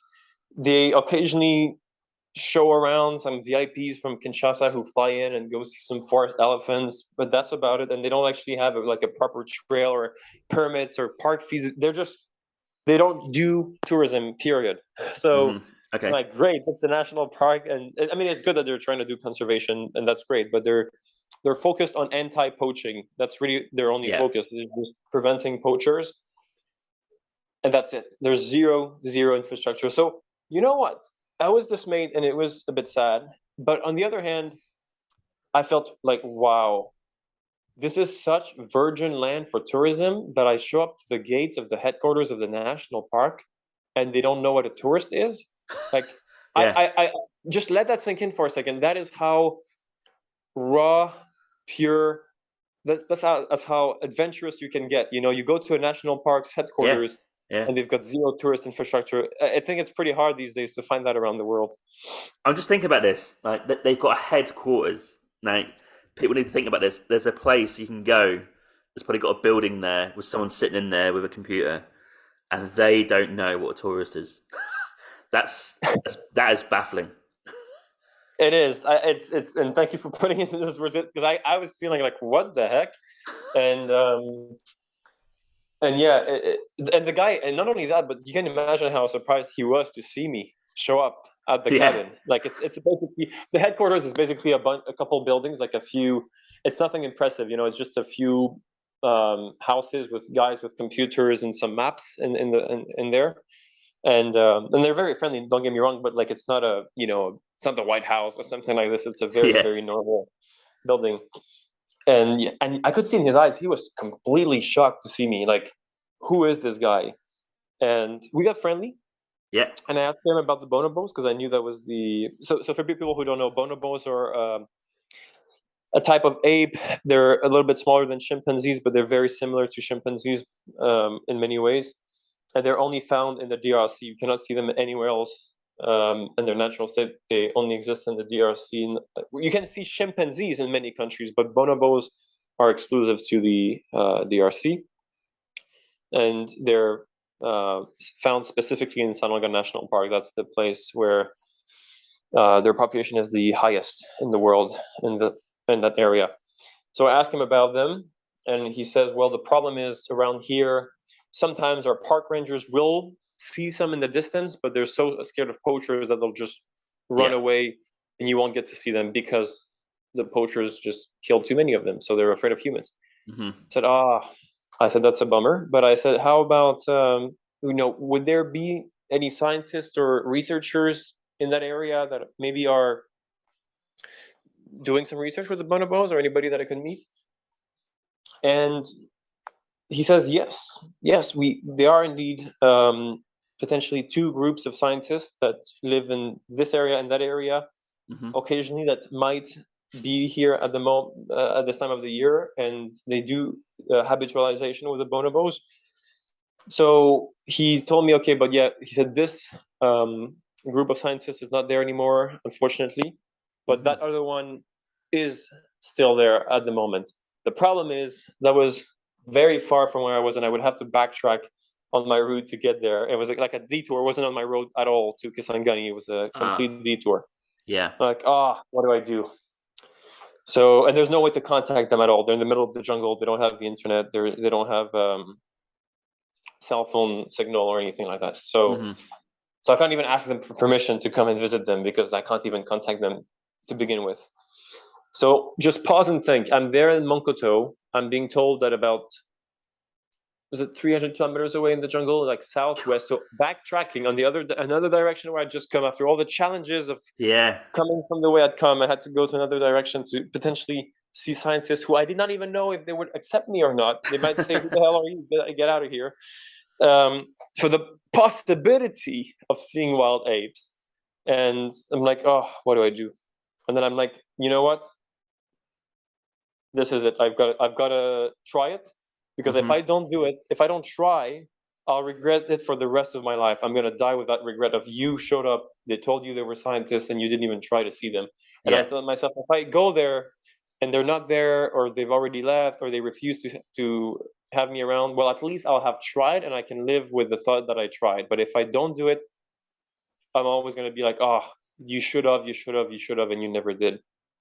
So I left immediately, went back to Wafania, and backtracking when you're going on in a normal country with good roads and infrastructure, it's easy. You can just backtrack a bit of petrol that you buy, and that's it. But in the DRC, where it takes days just to do a couple of kilometers, sometimes it's painful. So I had to backtrack, and then and then that's the other problem. There was no real information on how to get there. I had sort of a general idea. So got to Wafania, where the priest was. Then I went to a place called Boleko, and then I had to, and I was hoping, okay, I'm going to find some guys with some motorbikes who can maybe take me if I pay them. And people were like, yeah, maybe in that village, you'll find some guys with motorbikes. So I got to a village where I was hoping to see someone with motorbikes, and there was no motorbike. I asked around. They said, no. That was a few months or years ago. Now nobody has them here. So I'm like, oh, great. Now I need to walk. And then I walked, but it was maybe 200 Ks to get to that place. I'm like, I'm not going to walk 200 Ks. Yeah. So I found somebody with a bicycle, and I asked if I could rent it and drop it at his cousin's, further. And he agreed against the fee. He agreed, but the bicycle is not even a real bicycle. It's totally destroyed. It has zero brakes. It has no gear, so no speed. It's all rusty. The seat is awful. The handlebars barely, like it's like, imagine the worst bike that you can think of with nothing working on it. That's what it is. The pedals themselves are not even pedals. They're just little pieces of metal, but there's no actual pedal. Anyways, it was completely broken down. And I foolishly thought I'd be faster with a bike than on foot. And I quickly realized it was a terrible mistake, because, you're going in the jungle, like cycling in the jungle when you have no experience is with a bike with no gear and no brake. I would fall off. I would get injured. I actually got a nerve injury on my was it my right hand? Yeah, I got a nerve injury on my right hand that lasted for months for 2 months afterwards, because I got it's called over palsy. And basically it was so hard to cycle that I held the handlebars so tightly and so strongly for so long that I guess I starved my nerve. I'm not sure how it works. I'm not a doctor, but wow, it was so intense that I had a nerve injury, and I couldn't eat with my right hand afterwards for a long time, and I got worried. And anyways, it was a terrible mistake. Don't cycle in the jungle unless you know what you're doing, unless you have a proper bike. Proper one. Yeah, so it was just painful. And people don't realize this, right? But like in the jungle, when it gets dark and you're not at the settlement yet, I had to drag the bike, and it's pitch dark. There's no. God. Have you ever been in the forest, like deep at night? Have you ever walked? Yeah, like you know how scary it can be, right? Like you can't even see a meter ahead of you. Like imagine that you close your eyes in a closet. That's how dark it is. I mean, because the problem is the canopy is so thick, you can't even see the moonlight. I foolishly thought, okay, the moonlight will kind of help me. Yeah, yeah. No, 'cause the trees are so big and the leaves are so dense that the moonlight doesn't even penetrate. So, I can't imagine it. oh man, That it's is, honestly, you know, as a side, I would tell you that the DRC was more challenging than Afghanistan by far. Like it was really more. Like Afghanistan was a lot of fear before going there, but once I got there, things were, you know, I did get arrested and stuff, but it was once I was in, I was quite comfortable. It was mostly before going that I was scared. Once I got in, it was yeah, better. yeah, But the DLC, the whole thing from start to finish, it just challenges after challenges after challenges. It was really by far the hardest place I've ever been to. So you're walking in the jungle, your bike doesn't work anymore. You know, I wanted to ditch it. I was like, oh man, I just want to ditch the bike because it's slowing yeah, me yeah, down. I'd rather go by yeah, foot. But now I have this promise that I made to this guy that I'm gonna deliver the bike at this specific village, and I don't want to be. And that's interesting because you're alone in the middle of the jungle. Nobody's watching you. I could yeah, be a liar and just ditch it and continue by foot, but I have to be honest. We made a deal. I told him I was going to deliver it there. I have to keep my word because I'm a straight person. I'm an honest guy, and you know, you carry on. And I got to a settlement, and I asked around if I in French if there was a place where I could crash for the night. And you know, it's honestly, you talked about the Thailand experience and the bus experience, and it's really as far as your comfort zone as you can be. Just imagine yourself coming out at night of the yeah, jungle. There's exactly. no light whatsoever. You see a bunch of shadowy figures with some huts. You don't know who these guys are. It's 10 p.m. It's completely dark, and you have to approach them, and you hope that they speak French, and you can ask for a place to sleep. And you don't know who they are, and you're alone, and you're vulnerable, and it's just very, very hard. And you have to just have faith in the unknown. And they didn't speak French, but I asked if they knew somebody who spoke Français, French, and they brought me to, I believe, was a local pastor or some local teacher or somebody who had an education, and he spoke enough. We could communicate. He kindly made some space for me, and then I bought a chicken. That's a cool thing in the Congo. If you want some protein, um, you because the food there can be a bit sometimes low in nutrition Yeah, unless you like want to eat caterpillar. You know, you can eat insects, but sometimes you might want something closer to home. So you can kill a chicken for I think $2, so like 5,000 francs, which is two and yeah, a half US, and then it'll kill it and then boil it for you. And you know, you have boiled chicken meat, and they put some sauce or what do you call it? The oil there, palm oil. Yeah, they'll put some palm oh, oil, okay, yeah, and it's quite tasty. So you can get some chicken, and they have very nice, you know, the plantain banana, like the big banana that yes, you can. yeah, Those are great. Like if you need, they're cheap, and if you want a lot of carbs to give you energy, definitely go for those. And you know, they boil them, and then it's super. It's like eating mashed potatoes. They're so tasty and so good. You know, it's pretty basic food. You know, you don't have any no um luxuries. yeah, no luxury, but Yeah, just enough. getting some carbs, just getting some boiled banana, plantain banana was just like a treat for me. Hmm. And that's what I liked about this. It resets all your expectations. There's no cake, there's no sweets, there's nothing that's luxurious, but just getting banana felt like heaven after that long, difficult day of cycling. Yeah. Getting a piece of banana, it's like, oh, I get some calories in. Oh, finally, you know. It's just like it's as raw as it gets, as raw as it gets. Yeah, you're pushing yourself as far as you can, To the limit. and Yeah. then the next day, you know, there was so just so people can follow along, that was in Bolanda, Bolanda, Bolanda near a river. I think the river is called the Loso River or Lokoro, something like that. And so at this place, there was a little military camp. I think it's for anti-poaching. I'm not sure, but I negotiated with a fisherman to take me across to the other place to continue my journey. And yeah, this guy was angry at me because he said I hadn't reported to his camp, and I told him, well, I haven't crossed any borders or I haven't crossed any, Mm. you know, international boundaries. I mean, I'm still in the same country. I'm coming from a place in the same country to another place that's in the same country. Why are you treating this like if it's an international border and I'm committing an offense for forgetting to report to you. And that's what you need to learn. In the DRC, central power is an illusion. The reality is that every piece of land you're on is under the power of who has the biggest guns. And right. It's the law of the jungle, literally. And that's what, it's well in the environment. So it doesn't matter if you have a right visa. It doesn't matter if you're already in the country and it's the same authority.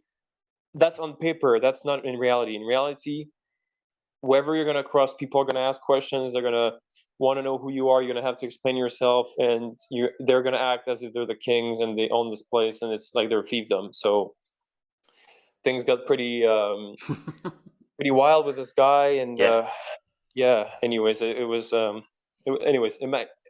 worked in the end.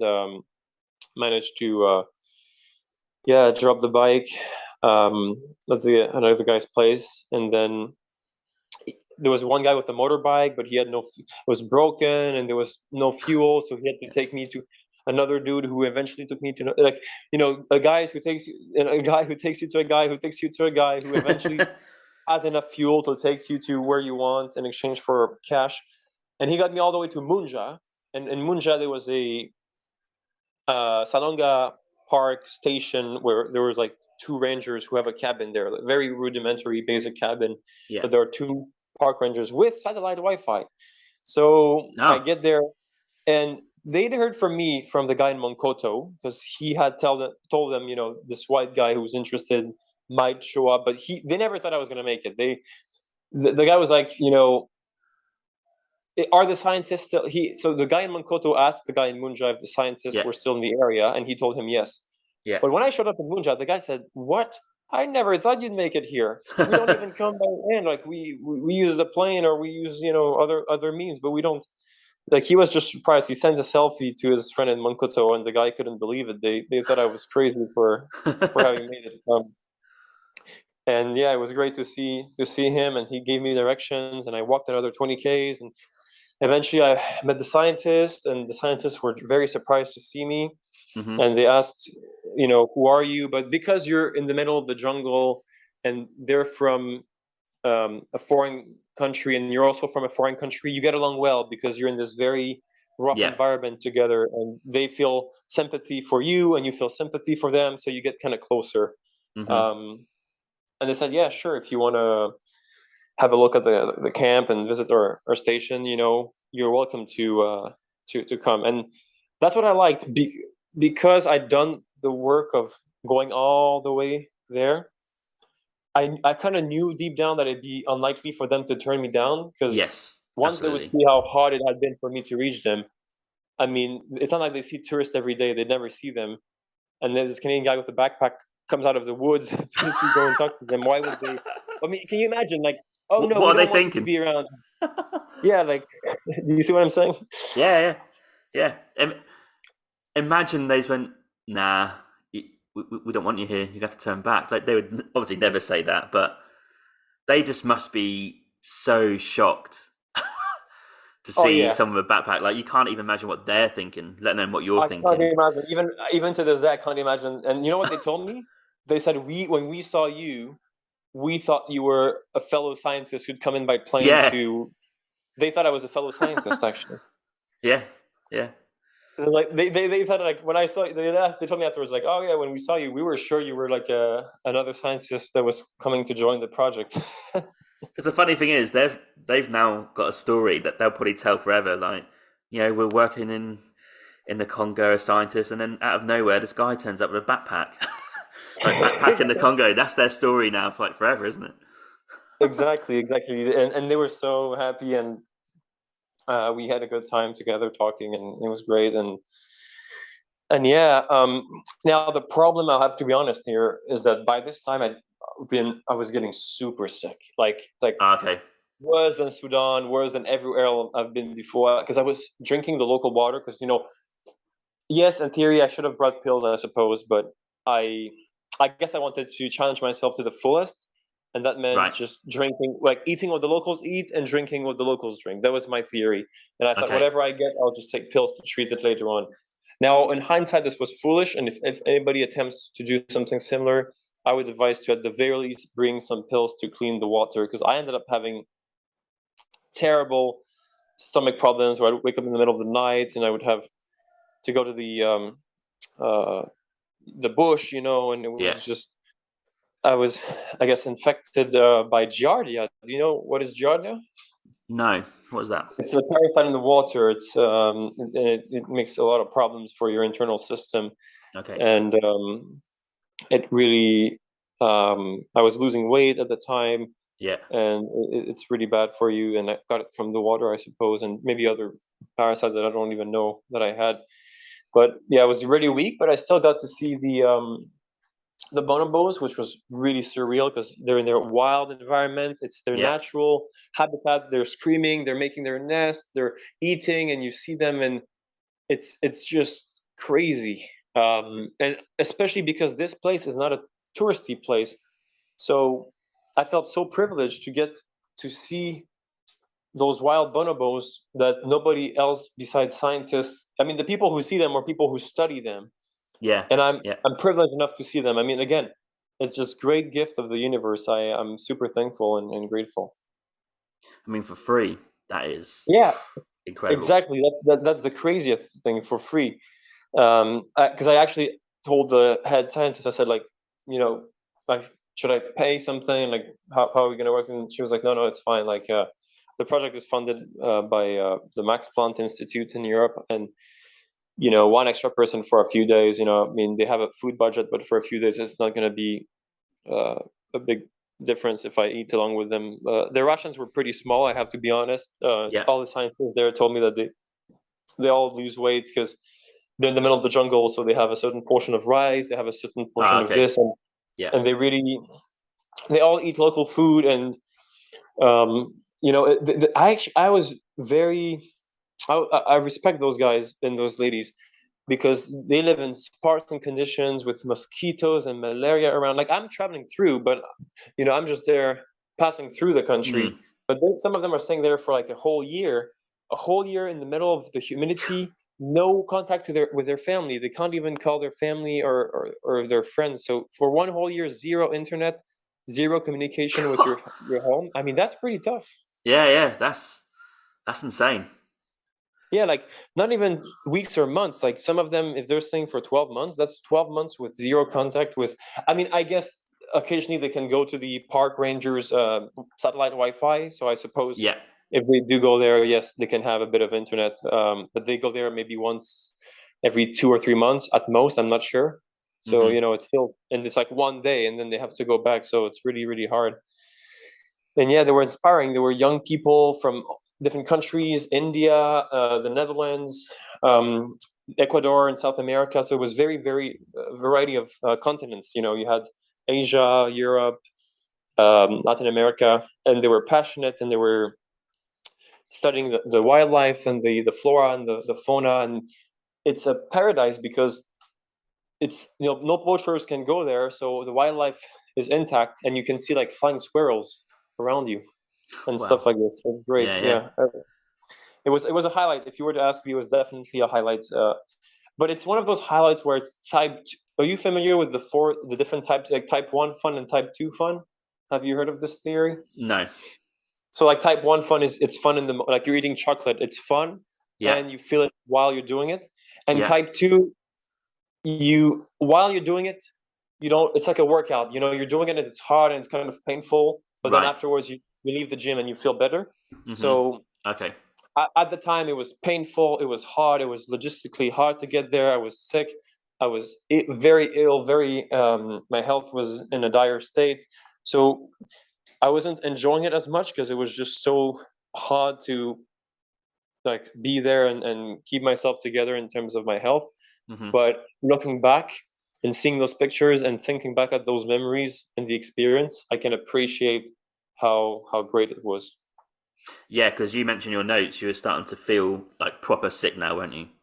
Oh Like, yeah, yeah, it was. like after this experience, you had to go back to Wafanya to, I don't know, Well, get after sorted the out, after or well, I've actually, if you have the report nearby, you'll. I walked out of the scientist because I felt too bad and I was worried about my. Actually, the one of the ladies there said like, "Yeah, you really seem to be in bad shape, I'd advise you to get out while you can, because it's hard to, if something happens there, you're screwed, and they take a Yeah. massive amount of risk for the people who work there, because if something happens, there's Yeah. literally a plane comes and brings people like once every 6 weeks. Like once every 6 weeks, some new guys might come in and new guys might come out. So there's like one plane that comes every almost 2 months, and the plane is already booked with things, so you can't add more people to it. And you're on Okay. your own. Like if something, there's no hospital nearby. There's Yeah. some, like the locals have clinics with a bit of medications, but it's all rudimentary and basic. If you need something, it's all basic. So I walked out of there because I was too worried about my health, and I Yeah. was feeling terrible. Went to the park rangers station in Munja. The two guys who live in their little cabin with satellite Wi-Fi internet, and they said, "You look so terrible." They got me tested for malaria, and I had malaria. So I Oh, had okay. malaria, and I was ill, and I stayed in the guy's cabin for 3 days, and he was. Oh yeah, I forgot one part. So as I'm super ill and I'm getting out of the Bonobo station to go and leave to go back to the priest, I realized in my bag that I had luckily left most of my money at the priest's parish in Wafania, because I didn't Okay. want to risk too much cash. I didn't want to risk too much cash if I was on rivers and the Yeah. boat capsized. So I kept like $300 on me, Yeah. and I realized it was all gone. And when I opened my bag, it's like, oh, everything's gone. Somebody at night came into the bag and maybe while I was at the bathroom, I maybe Yeah. left the bag unattended. So it's gone, and I had only maybe 20 or $15 left in my or $10, sorry, left in my pocket of my jacket, and Yeah. that was it. All my money that I had on me, $300 gone. I'm like, oh my god! Not only am I terribly sick, feeling like I'm about to die, the worst headache of my life, diarrhea all the time, and everything. Yeah. Now I've got no money left. Everything's been robbed, and I need to make it to Wafania, like 250 kilometers from here. How am I gonna do it? So you Yeah. can imagine, listeners, the state of panic if you're in the middle of the jungle, stranded, ill, sick. You've just been robbed of all the cash you had on you, and you're on your own, and it's pretty scary. So I'm like, okay, stay calm, speak to the park ranger and explain to him the situation. And as I'm explaining to him the situation, he tests me for malaria because I look too ill. I'm positive. Okay, my pills have been robbed too. They were in the same bag as my Oh. money. And now I've got no malaria pills, and I'm like, oh no, are you kidding? I'm Oh. gonna die. So he has to give me some of his pills from his own private supply, thankfully. Yeah. And I'm like, oh, thank you, because I would have died otherwise.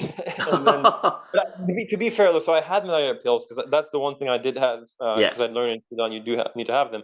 But I put them in the same, because I put them in the bag where my money was, and that was gone. So I'm just angry at the thief because take my Yeah. money, but like Yeah. don't take my Don't. malaria pill. Yeah. God.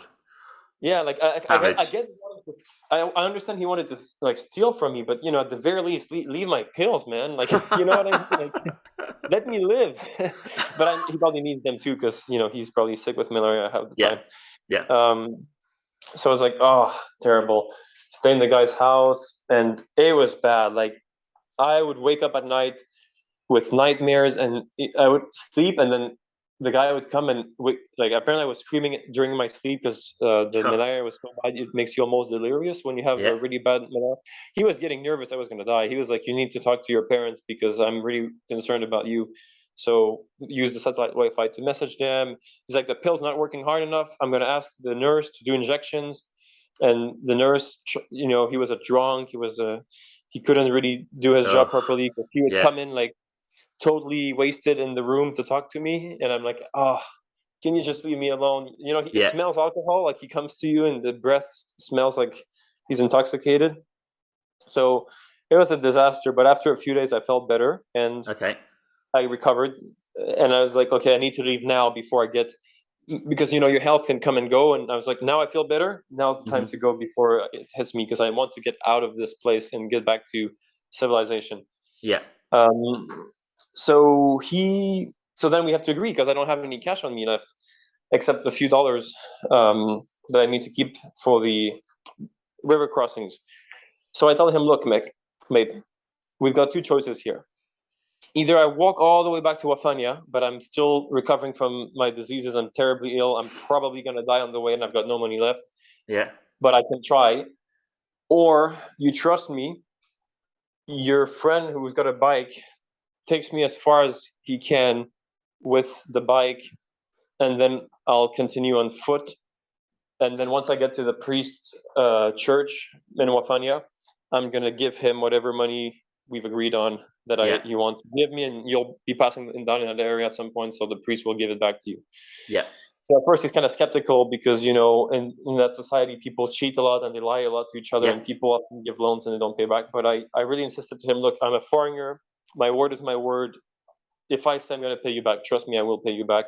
Mm-hmm. And we got to talk to the priest with satellite Wi-Fi, and the priest confirmed that I was a good person and that he could trust me.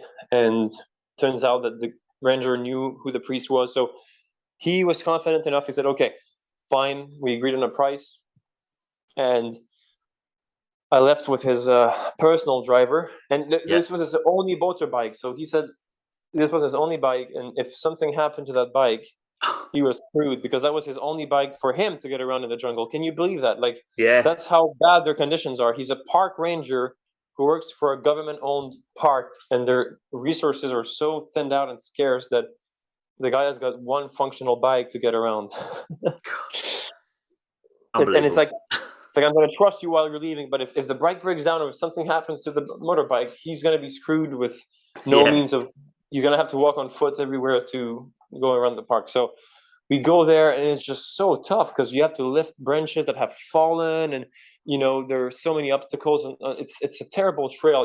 You'd come, and sometimes the driver had to take a machete and clear open parts of the jungle because it was so blocked. He had to literally cut out, like in Indiana Jones, like cut vines and stuff to clear detours for us. It was intense, man. It was like, I've seen a lot of crazy things in my life, but I have to say that was pretty crazy. And we had to lift the bike together, and I'm still sick and feeble and weak, and we have to lift this. It's just so intense. And anyways, we managed to go, and eventually we got to as far as he could take me, and I thanked him, and it was a beautiful moment. And then he turned back, and then from there I continued. I had barely enough money on me to cover the river crossings, but that was enough because I kept some in my pocket. Oh, and I forgot to say, I had to beg villagers on the way for food because I didn't have enough. I had just enough of it. I had to go and be like, hey, I'm this tourist here who's been robbed. Do you guys have a bit of mangoes or bananas for my friend and I? And we would just ask villagers to give. And luckily they had coconuts, and there's so many fruits in the jungle that they have enough for everybody. But, it was still kind of a humbling experience, this white tourist who has to go to a villager and be like, hey, begging, do you mind sharing some coconuts with me? So they're being oranges, but they're very nice. I have to say their hospitality is out of this world. They would bring some coke. Once I explained to them the situation, they felt so bad for me because I think they realized I was in a bad situation. They would ask around, bring me some potatoes, wild sweet potatoes that people had. We would boil them and eat the sweet. It's all basic food. It's not a chef's cuisine. It's not nothing luxurious. You might eat just boiled potatoes with no seasoning or nothing, but that's okay because you need those calories. And I'm thankful for them. Those, whether it was bananas, oranges, coconuts, papayas. Do you know what papayas are? Yeah. We have a lot of papayas. It's like the most ubiquitous fruit in that area. Everywhere they've got papayas. And then I got back to Wafanya and told the priest the story, and I couldn't. He was, of course, shocked.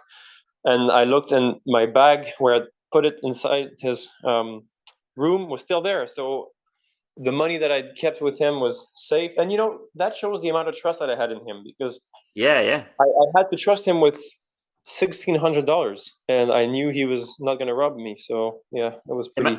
Imagine if that was gone. That would have been. If that was gone, that would have been a really, because getting cash in. People say, "Oh, well, ask your parents or call Western Union." There is no Western Union. This is the interior of the DRC, the bloody jungle. You're not in New York City where you can just go to the nearest bank and get some money wired in. I mean, I think people sometimes don't realize that Yeah. there is no infrastructure period, so you can't even get what you need. Like even if I had, a billionaire like Elon Musk who was willing to help me with money, like how do you send them money?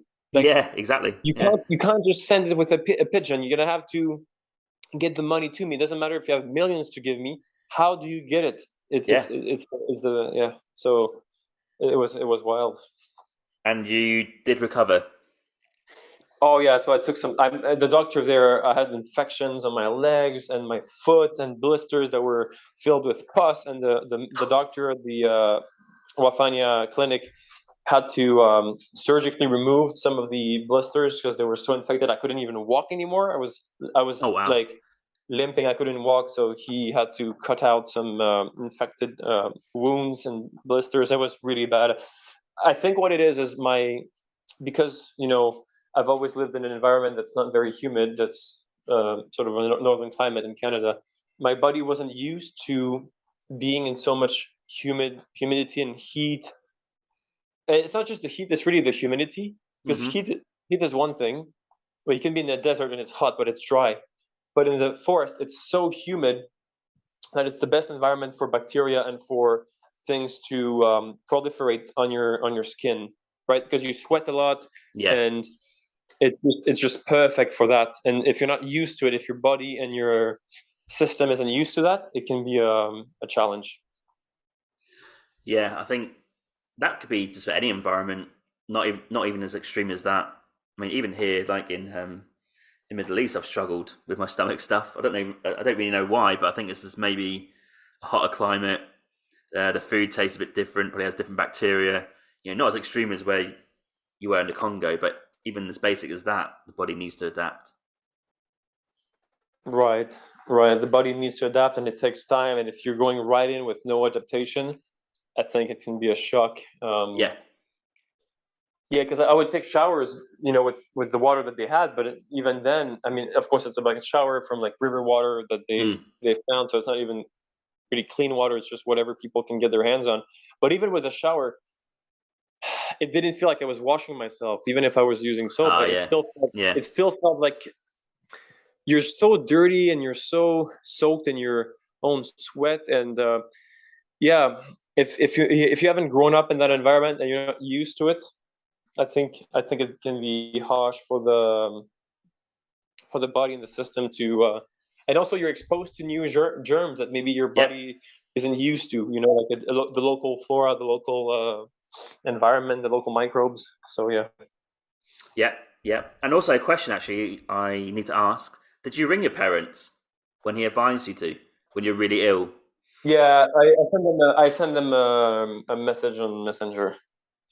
What I, did you I, I call say? them both, I think, or I don't know if I call them. So I just told them, yeah, I'm sick with malaria, but things are. I didn't want to worry them too much, Yeah. so that's my style. I just told them that things are okay. I'm recovering. I've been I've been robbed of all my money, and I'm stranded with an eye in the middle of the jungle. But things are great. I've seen bonobos, and I'm doing well. You kind of give them the vibe that everything's under control. Yeah. And end of a positive. Yeah. Yeah, and it's a positive. Hey, Dad, I'm stranded. I've been robbed of all my cash on me. I'm stranded and dying of malaria, but everything's okay. I hope you're okay. Yeah. Great tip. Oh, funny. But it's all, Because it's all about the delivery rather than the contents of what you write. So, but it's funny. I did ask the ranger to record like a voice message that he could send them to feel better. So okay, yeah. the ranger spoke French and he made a voice message that he. I think they were also worried because of the hand, mostly because my hand. Remember how I told you my Oh, nerve yeah, was yeah, injured? yeah. That was worrying them because I sent them a video of me not being able to move my fingers.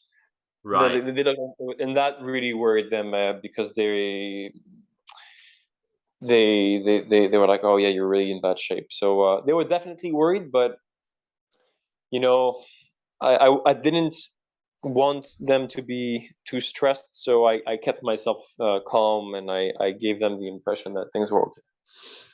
Okay, that's good. Yeah, I did wonder when reading the report, how did you kind of deal with that situation if he's advising you to ring your parents? That's a pretty dire situation. Yeah. You're right. If the guy is telling you should call your parents, that is it was looking back. I do realize how dire it was because if somebody's telling you to do that, it means that they're really, really. I think he was concerned I was going to die in his cabin. Um, Okay, right. I don't, but I don't think he. I think it was the second night, like when I had nightmares and I was very sweaty in the day. Like just to give you an example, so this is the tropical rainforest, which is basically besides the Sahara, it's like the hottest place on earth, right? The tropical rainforest, Yeah. very humid, very warm, and my fever was so high, I was freezing. In my I had to ask him to pile on like blankets on me because I was super cold and in the middle of Got the it. Yeah, bloody yeah. jungle of the Congo. And like, oh, I felt like I was in Nunavut and I was just so cold. Please bring more blankets. So that's how my fever was awful. And I think that's when he really panicked because when I kept asking him for like more blankets to cover me, Yeah. and he was like, "Oh man, this is guys." But that's why he asked the guy to inject me, and he didn't just use the oral pills. He Mm. wanted me to get a needle injection to have a stronger treatment. Yeah. But yeah, I guess to answer your question, I had to stay calm because even if he's telling me ring your parents, even if he's getting worried and he's nervous, I'm the patient here. I'm the one who is involved in the situation. I need to remain like. Of course, part of me might have wanted to panic, but what good is that going to do? Even if I Yeah. panic, it's not going to save me. So I think I'm very stoic, just like with the rebel thing where I had to cross the checkpoint. I just realized that certain things are under my control and certain things are not, and I just need to keep my calm and focus on what I can. Take the medications, sleep, rest, eat food to be healthier, and let the chips fall where they may. Yeah, because I think we were reading this and we were just saying there are a couple of factors in your favour. The one that you are quite young.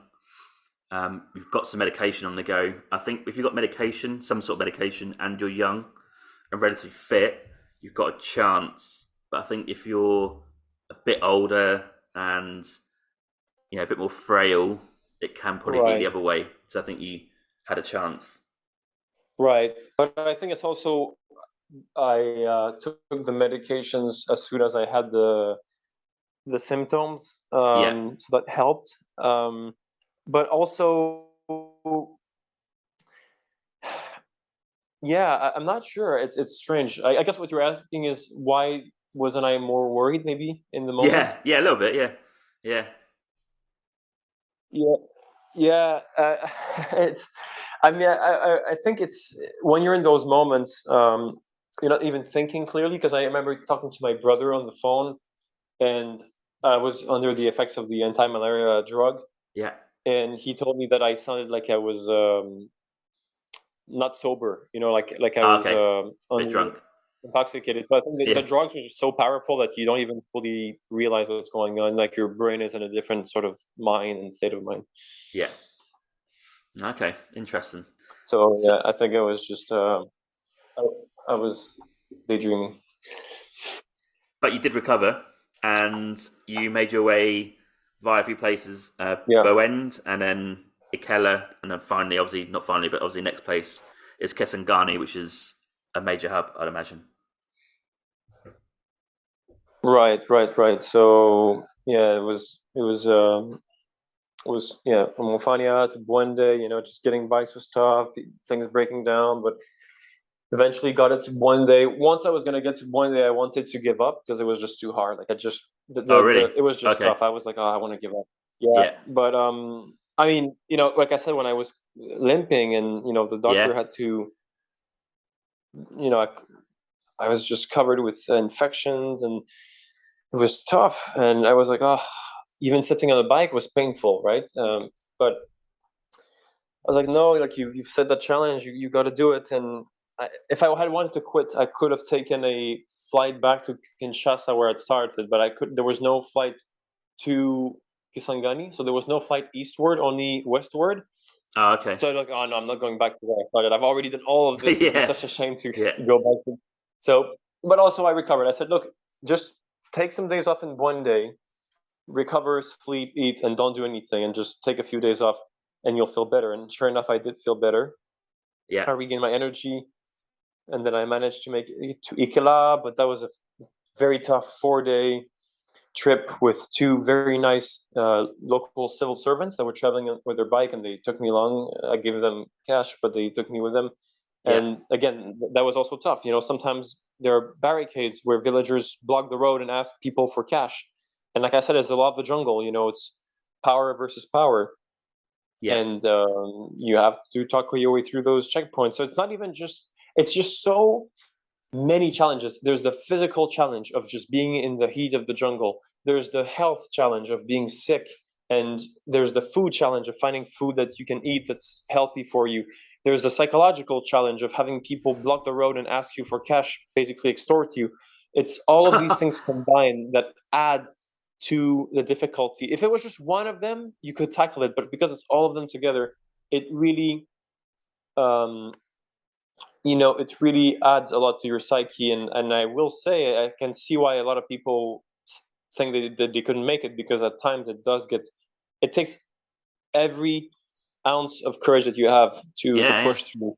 It really does. But then there are great moments when you finally get to a place and it's time to just relax and eat. And maybe you've been harassed by people before. Maybe you were sick with diarrhea, who knows?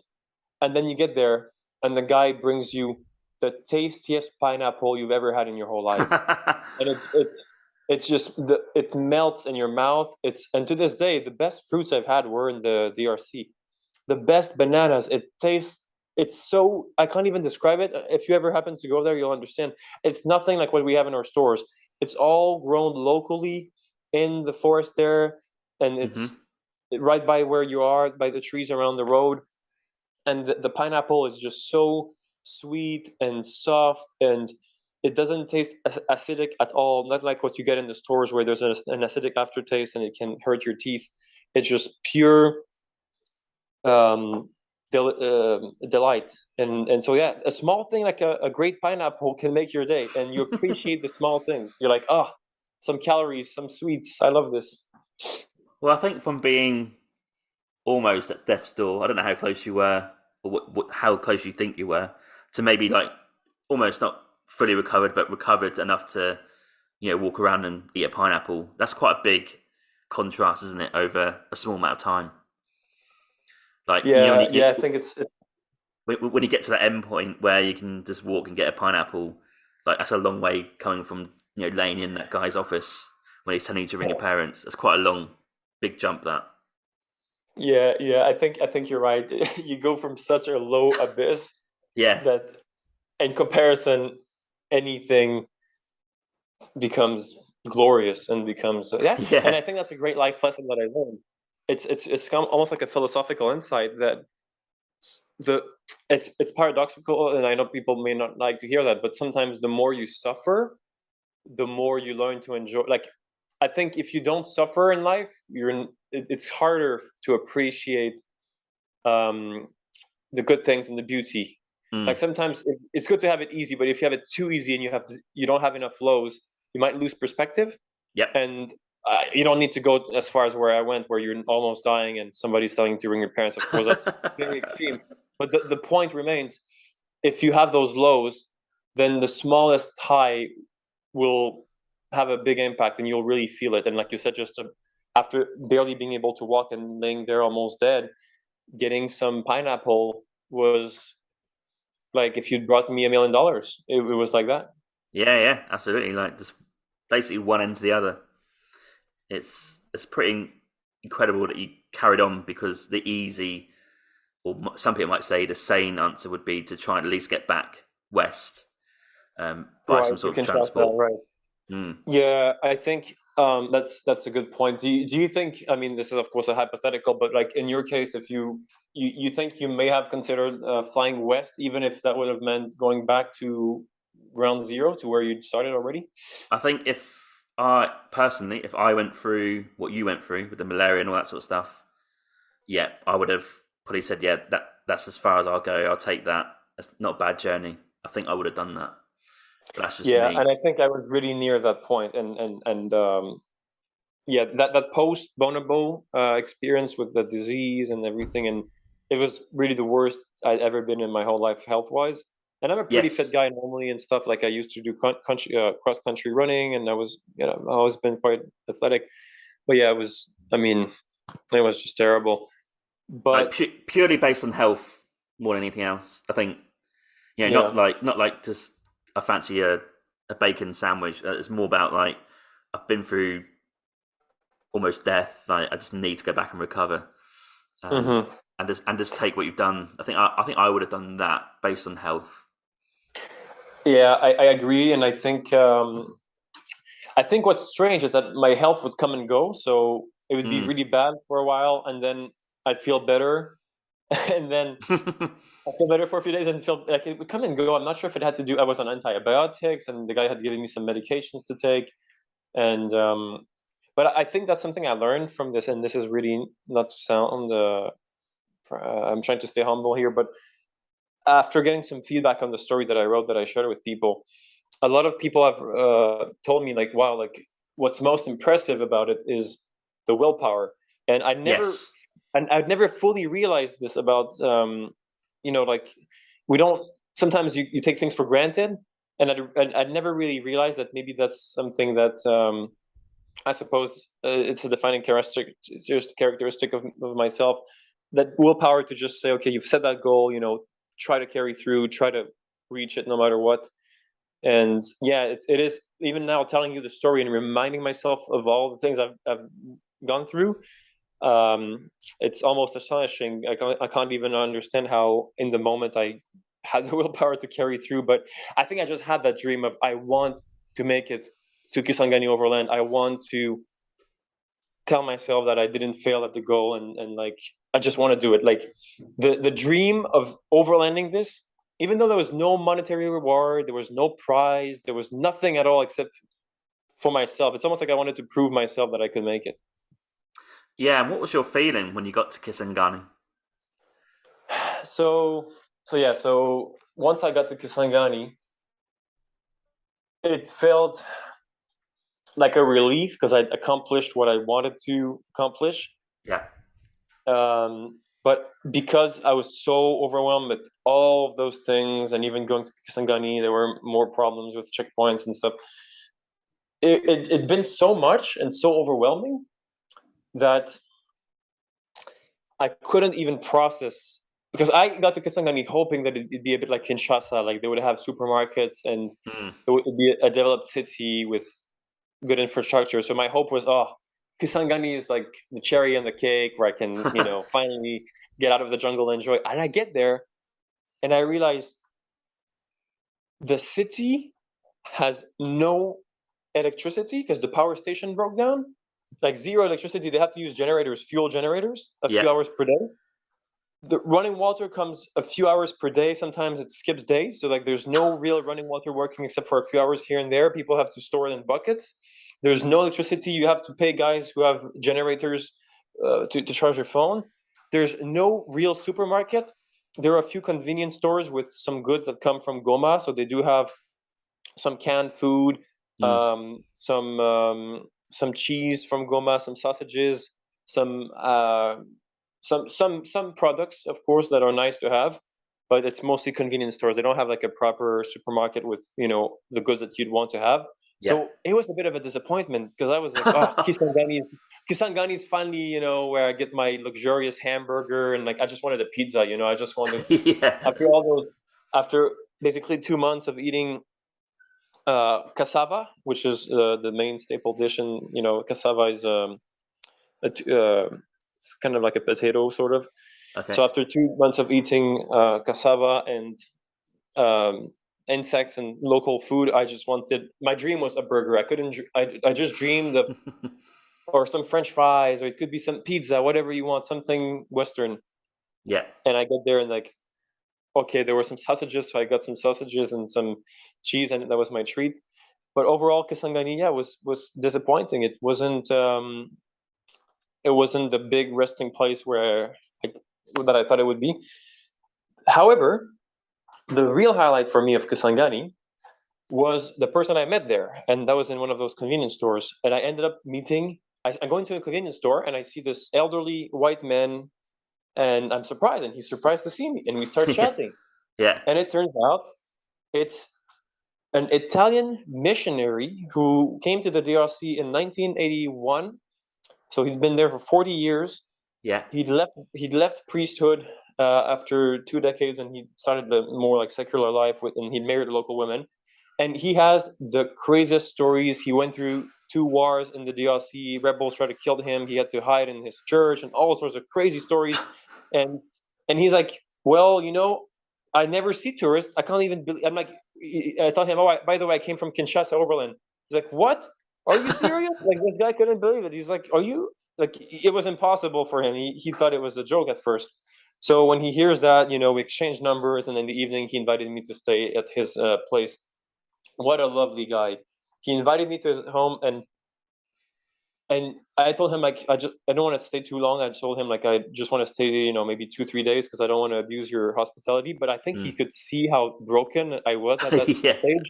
So he let me stay for like a whole week. Like, he just let me Oh stay. wow.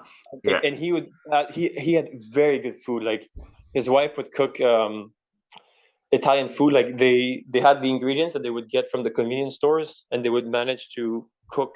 I guess he Wow. would go to Goma once in a while, so I could like European cuisine in his house, and it was just a sanctuary where I could feel, oh yeah, I get a bit of comfort and luxury, and it was great. And this guy really helped my mental health. Like, meeting him, I even told him, I said, meeting you is giving me a massive boost of energy. Mm. Yeah, because I guess, like you say, you almost were thinking about not going any further. But if you met him, boosts your energy, then what are you thinking? Just carry on straight to the end, to the border. Right. So at this point, this one that gets a little tricky, because the east is where there's a lot of instability in the DRC. I mean, everywhere, but especially in the east, there's pretty big wars going on, and really dangerous rebel groups that are far more dangerous than the ones I encountered before. Yeah. And so it becomes a big question. Like, do I take a plane? Do I continue by road? And I said, no, I'm going to go by road, because I learned that there was one road. So I wanted to go to the Okapi Reserve to see some pygmies and hunt with them in the Okapi Reserve. And I managed to get there with some Somali truckers. So the cool thing is, from Kisangani, the road was large enough that some trucks could go to Uganda and back. So that was the good thing. I think Kisangani is large enough that they do have trucks coming in and out, but it's a terrible road. It's a dirt road, and it's broken with potholes, but nonetheless, a bit hitch with them. Yeah. Got to the Okapi Reserve, and it was this fiasco of, you might have read it in the report, I guess.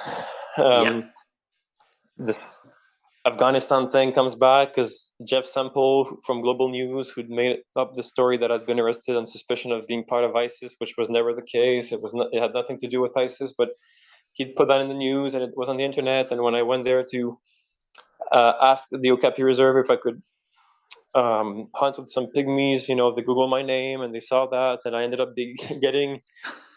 I mean, it's like a movie. This whole thing is like a movie. I ended up getting arrested and having these guys with machine guns and full military gear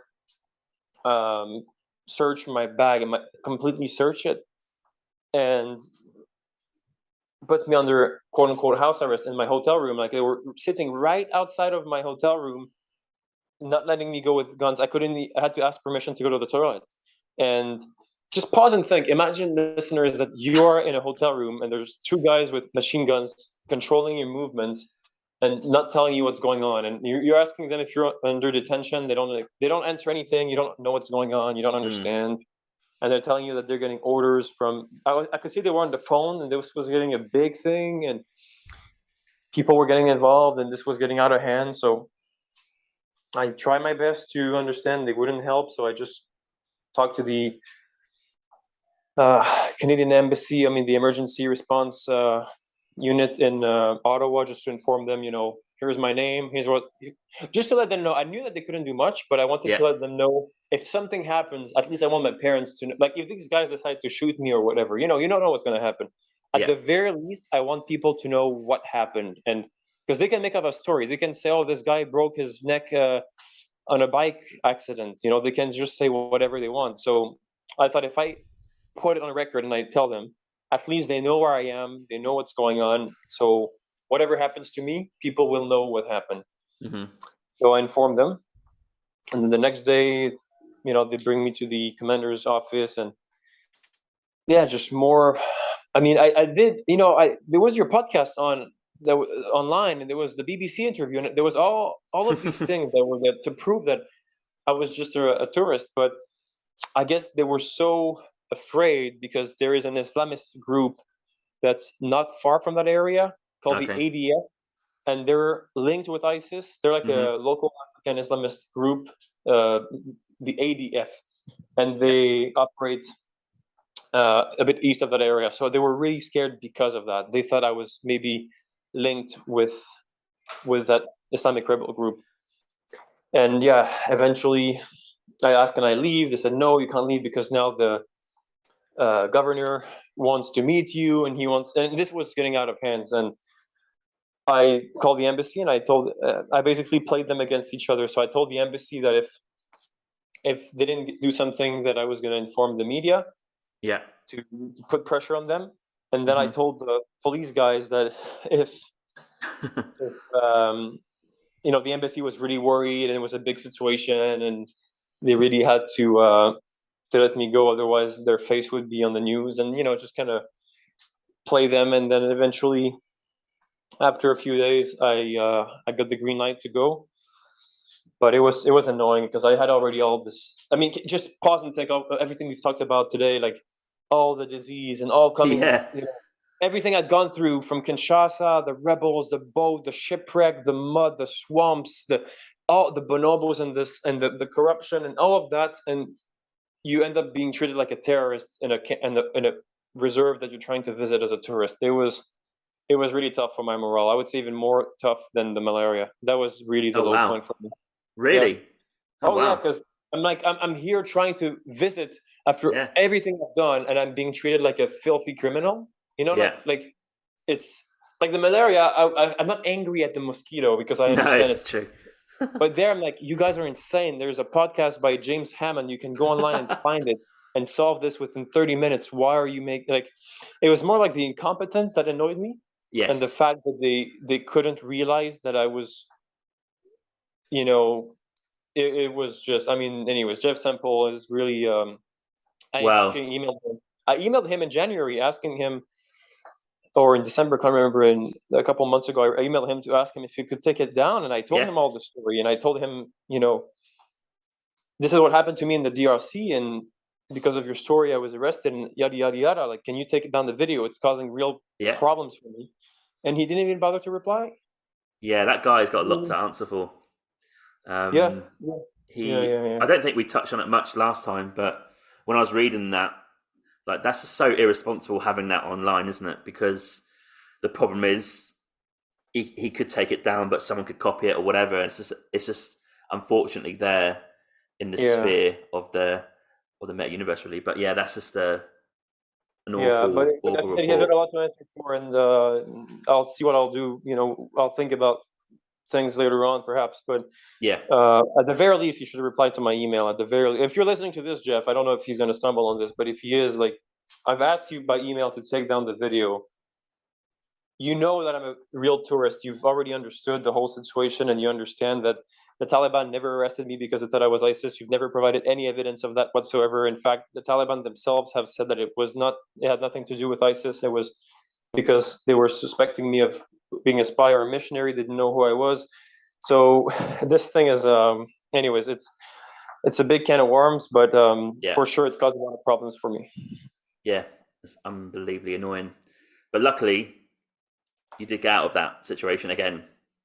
Yeah, I did, but it was a blow because like the pygmy chief wanted to hunt, and I wanted to go with him, and I could see he was really, like, they actually threatened him. They these bee thirds, I'm not gonna swear, but these bee thirds, they threatened him with arrest. They said, if you take this guy in the forest and you go hunt with him, we're gonna make problems for you. Like, we're gonna arrest you. They were threatening this guy. They were bullying him, and I was like, you guys are insane and you're paranoid. what would a terrorist, like, this whole thing made no sense to begin with. Like, why would a terrorist go and want to hunt antelopes with pygmies in the jungle? Like, I just don't understand. Like, it makes no sense. And I think that's what really pained me.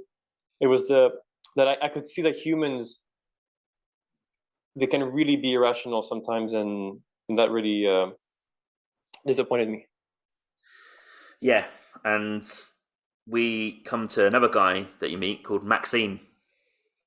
Yeah, that's the guy, the French guy. That's right. Yeah. That's him. Yeah, French guy, Maxime.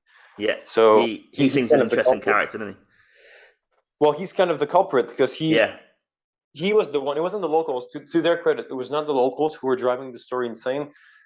Maxime is a French mercenary that's hired by the Congolese government to train the rangers at this Okapi reserve. He had served in Afghanistan as a soldier. That's what he told me. Yeah. Before, when we first started talking, before he knew who I was. So he'd served there and he'd fought the Taliban, and he probably lost some friends there, I would imagine, but he'd been there with the French army for a few years.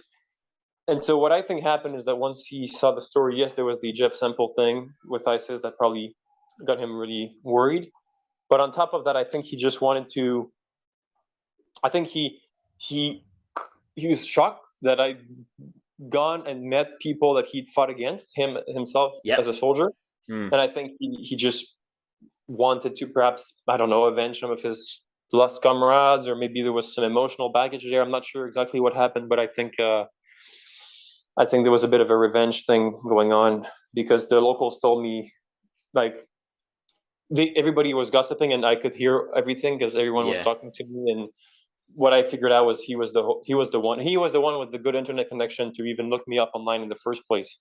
The police doesn't even have a good computer. He's the one with like a big office, and he's got a big computer station and good internet. So he's essentially the one who made all the problems.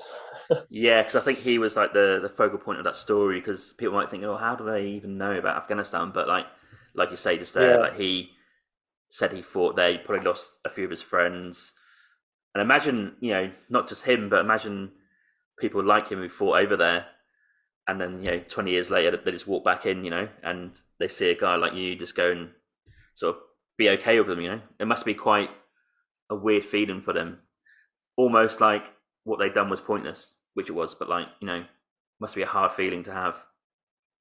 Yeah, I was wondering about it. I was wondering if it's like, do you think it's because he felt, maybe, I mean, this is of course pure hypothesis and speculation, but do you think it's a feeling of vanity, and me going there makes him realize how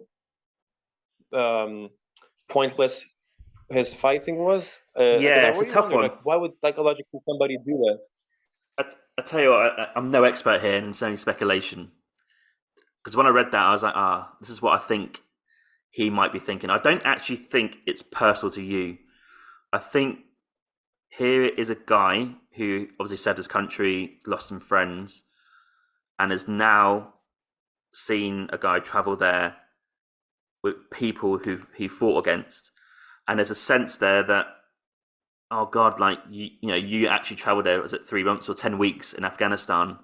On the whole, pretty okay. Hospitality was great. You saw some stuff, you met some people. You probably had some coffee and tea with some of these Taliban guys, whatever. And what he was told before probably serving is that these were the enemy, if you like. Which, people can discuss that if they are or not. But I think him seeing you travel there kind of freely made him feel like, oh shit, what I've done is just, what was the point in that? And he lost friends over that. And I think that's pretty disheartening, I think. I don't think it's personal to you, it's just personal to the situation. The meaninglessness. Right. It's basically, in a way, what you're saying is, when he saw what I did, he kind of realized perhaps he'd lost years of his life doing something vain and meaningless, or at least that had no real value, or that didn't have the value that he thought it had when he was doing it. Yeah, because he probably couldn't believe that you traveled there for 10, 12 weeks. And I know there was like obstacles, like checkpoints, but you're relatively okay. You done it. You saw some stuff, met some people. In his mind, he might be thinking, well, these guys are awful. Like, they're going to kick you out or kill you. But like, that's very far from the truth. So I think that must have been Right. bit of a truth bomb for him a little bit. Absolutely. I think it's definitely partly that. And then I think partly the ISIS thing. Because when they interrogated me, the Yes. police, the first thing they asked was, did you get arrested in Afghanistan? So I think he probably saw the and in fact on YouTube that's the first thing that comes up when you type my name, Oh, or at least at okay. that time it was. Yeah. So I think it's a mix of both, like you said. He had that moment, and then the ISIS thing gave him the excuse to act out his anger. Yeah, I mean, of course, this is all speculation. We don't know Yeah, of what really course. went on in his mind, but Yeah. I think that's because for a long time, because my thinking, James, was we speak. Like, he speaks French. Quebec. I'm from Quebec. We speak the same language. We have a Hmm. similar culture. I thought he would have like empathy and sympathy, just like the scientist had. I was expecting him to be a bit like the scientists, to be like, oh, like this guy is coming here, great, like adventurer. I'm happy to talk. So I think that's what pained me, is that I was expecting to get welcomed a little bit like the scientists had, where they'd been really, really helpful and kind. Yeah. And instead, I was treated like a terrorist, and that's what pained me a little bit. Yeah, no excuse at all. Not like forgiving Maxim here, but yeah, it's an interesting one to analyze. That I Right. think. Yeah. Yeah, and I understand that. I mean, because his job is to keep the security of the reserve. So from his perspective, he might be like, oh well, this Islamic rebel group called the ADF is you know uh, nearby in the area. Therefore, I don't want to take any risk. I don't want to in the reserve security threat. But it makes no sense from a logical standpoint, because there's the BBC interview, there's the Nomad Maria interview, there's Yep. French Quebec articles online. There's your podcast. We've done 2 podcasts by that point, so he could have seen those 2 as well. Yep. When you Google my name, so there was clear evidence, if he'd been a bit serious, that I really was who I said I was, which is an adventurer and a traveler.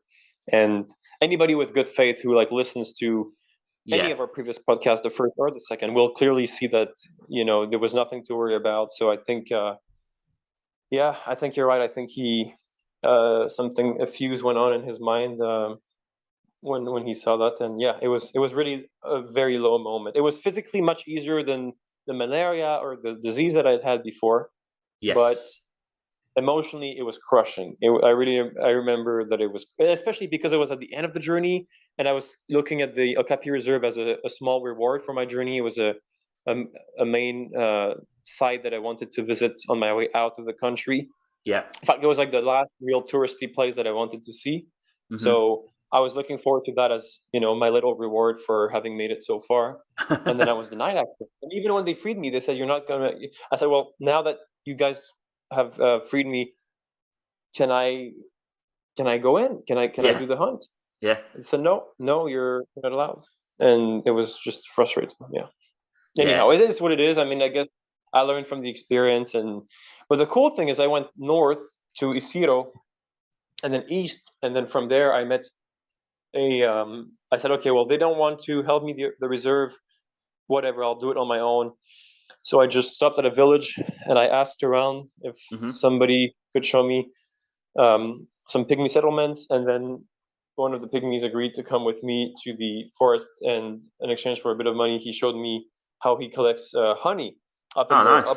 tree. They climb the tree, and it's really impressive. He does a bare hand, very tall tree, super high, and he just puts a a backpack of leaves, made of leaves, on his back, Yeah. and he just climbs the tree bare hand all the way up to get the honey. And there's some smoke coming out of there's like a yeah he burns something that he puts in the backpack, and there's smoke coming out of it, and that's made to scatter the bees away, so he Yeah. can connect the honey. So it's a genius process, and it's really interesting. So at least I got my revenge on the Okapi Reserve. I got to see them collect honey, and I was happy about that. Yeah.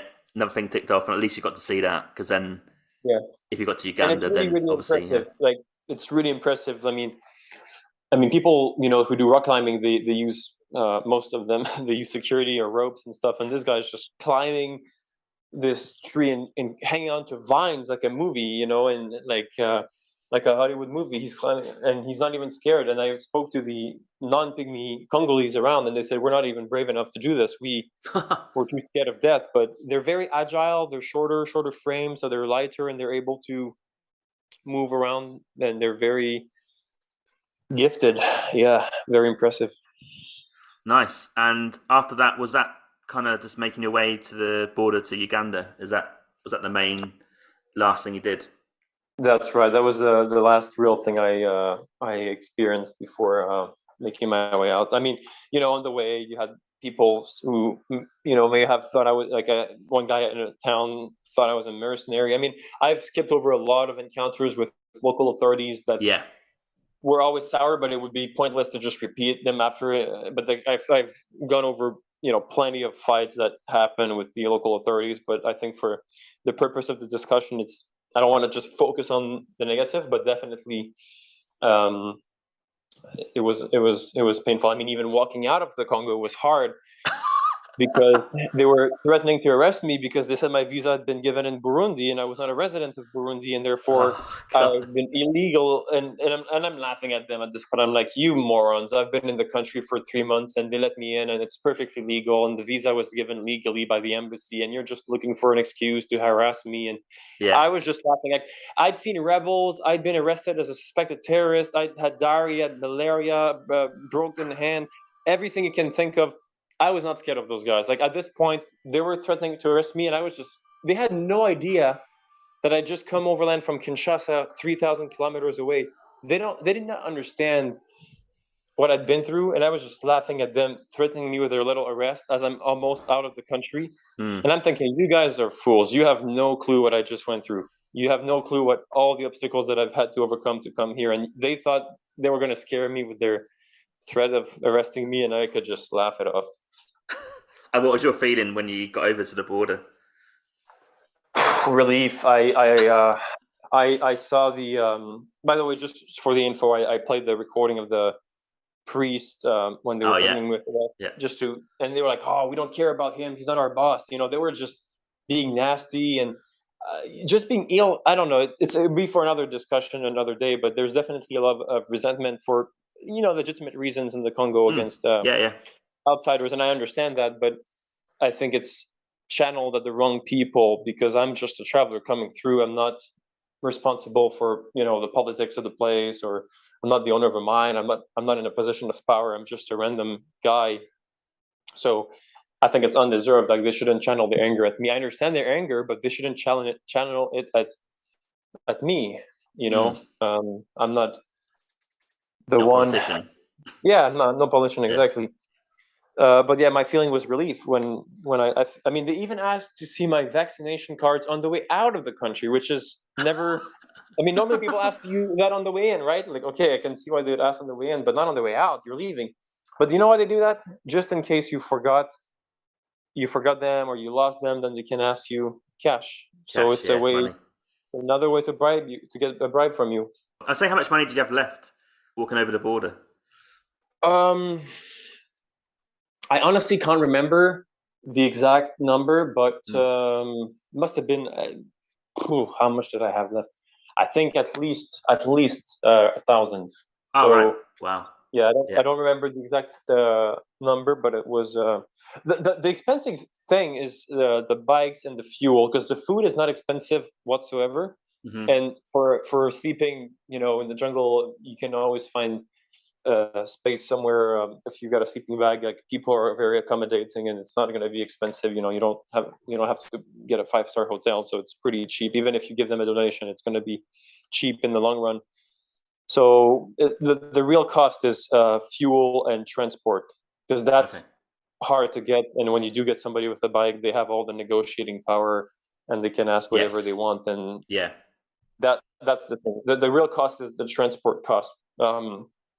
Food is quite affordable if you're okay with eating local food, Hmm. but that's all there is to eat anyways. And yeah, housing is pretty affordable. But yeah, on the way out, it was relief. I remember leaving. I had to show them my vaccination cards, and I told them, I said, "You guys are really." I didn't say the word bad, but I was angry. I said, "You guys are not nice. You're asking for the vaccination card on the way out, and you know why you're doing this. Like, I was just kind of calling them out at this point because I was not really afraid. I said, you know why you're doing this. You're doing this because you're looking for an excuse if somebody forgot their card, because we're leaving your country. Whether your country and is getting out of there, it literally makes no difference to you whether I have my yellow fever card or not. Uganda can care about it because I'm going in there. Why would you care if somebody's leaving? It's like somebody's leaving your house after a dinner and you're like, hey, by the way, do you have the flu?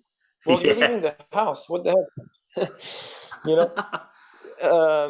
So, but then, in Uganda is like, welcome to Uganda, big smiles, and they were super, super friendly. But I will say, though, the guy who brought me to the border, I hitchhiked with a bike to the border. Okay. And the guy was very kind. So again, it's this mix of like, you'll meet nasty officials, but then very kind people throughout nonetheless. So I just want to make that clear, even though there are a lot of tough moments, and yes, corruption is annoying and it can get on your nerves, but there are still plenty of good people. And the gentleman who brought me to the border, in fact, wasn't even going there, but he saw that I was walking and he offered a ride for free to take me. There was like maybe 5 kilometers, but nonetheless, he took me for 5 kilometers and didn't ask a penny.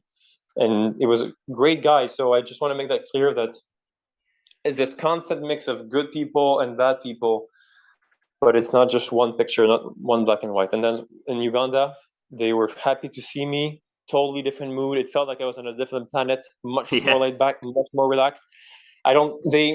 They were supposed to check both my COVID and my yellow fever vaccination, and I think they only checked my yellow fever, and they said like, oh yeah, we don't even care about your COVID vaccine because we're so happy to see you. Welcome here. You're gonna love Uganda. Got my visa on the border, $50. I told the guy, I said, wow, why is it so easy? Like, here, you're not even hassling me and everything is so smooth. And on the other side, it's so different.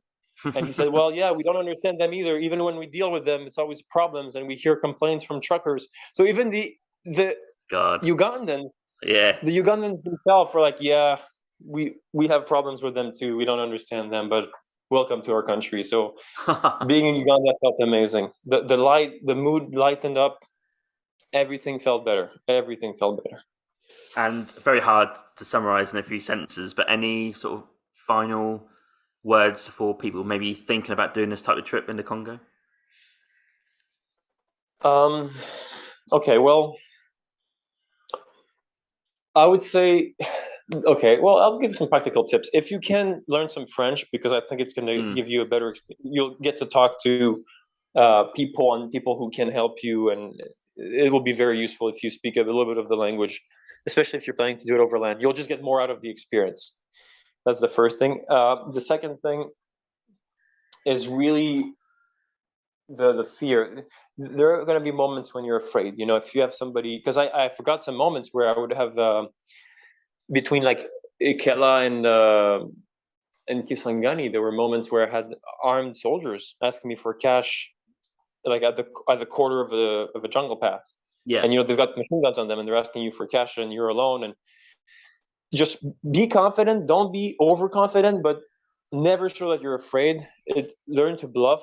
Learn to come up with whatever. I know people who had fake UN cards when they went to the DRC, and they would show these UN cards and pretend that they were part of the UN and that there was a military convoy that was about to pass through. Everybody has to come up with reasons. I had people who had the number of high security officials, and you need to come up with a strategy. Don't think that you're just going to go there like you're going to Vietnam and that you're just going to I know the podcast is called Wing It, but I think for the DRC, you can't just wing it. You kind of have to have a strategy a little bit. Yeah, fair point. I'll take it. Like my strategy, for example, was, you can wing it. You can wing your strategy, but do have a strategy. So yeah, at least have something. My strategy was the big contact in Kinshasa thing. That was my bluff. And I would... if you can have a fake business card, that can help. You can. I had a fake. I know this is going to sound extreme, but on my phone, I had a fake contact of the president with his picture and a bogus number, and I never had to use it. Yeah, but I think it's still there actually. I kept it in my contact. So if things were going to get out of hand, I would just pretend that they can't really call in the jungle anyway. But I could have pretended that okay, he's on my contact list. Felix Chickasity. Here's his face, his number, and they don't really know who you are. But because you're so unusual, because you're a foreign backpacker in the middle of nowhere, they don't know who you are. You might very well be super well connected and be involved with mining and be connected to the top leaders, and they have no clue. And that plays in your favor because they're not used to seeing you. They're just as scared of you than you're scared of them. They have no idea who you are. You might be a mercenary who's super well connected, and you have to play on those strengths. So it's not for everybody. It's not for everybody, but it's a good place to learn those poker skills. Okay.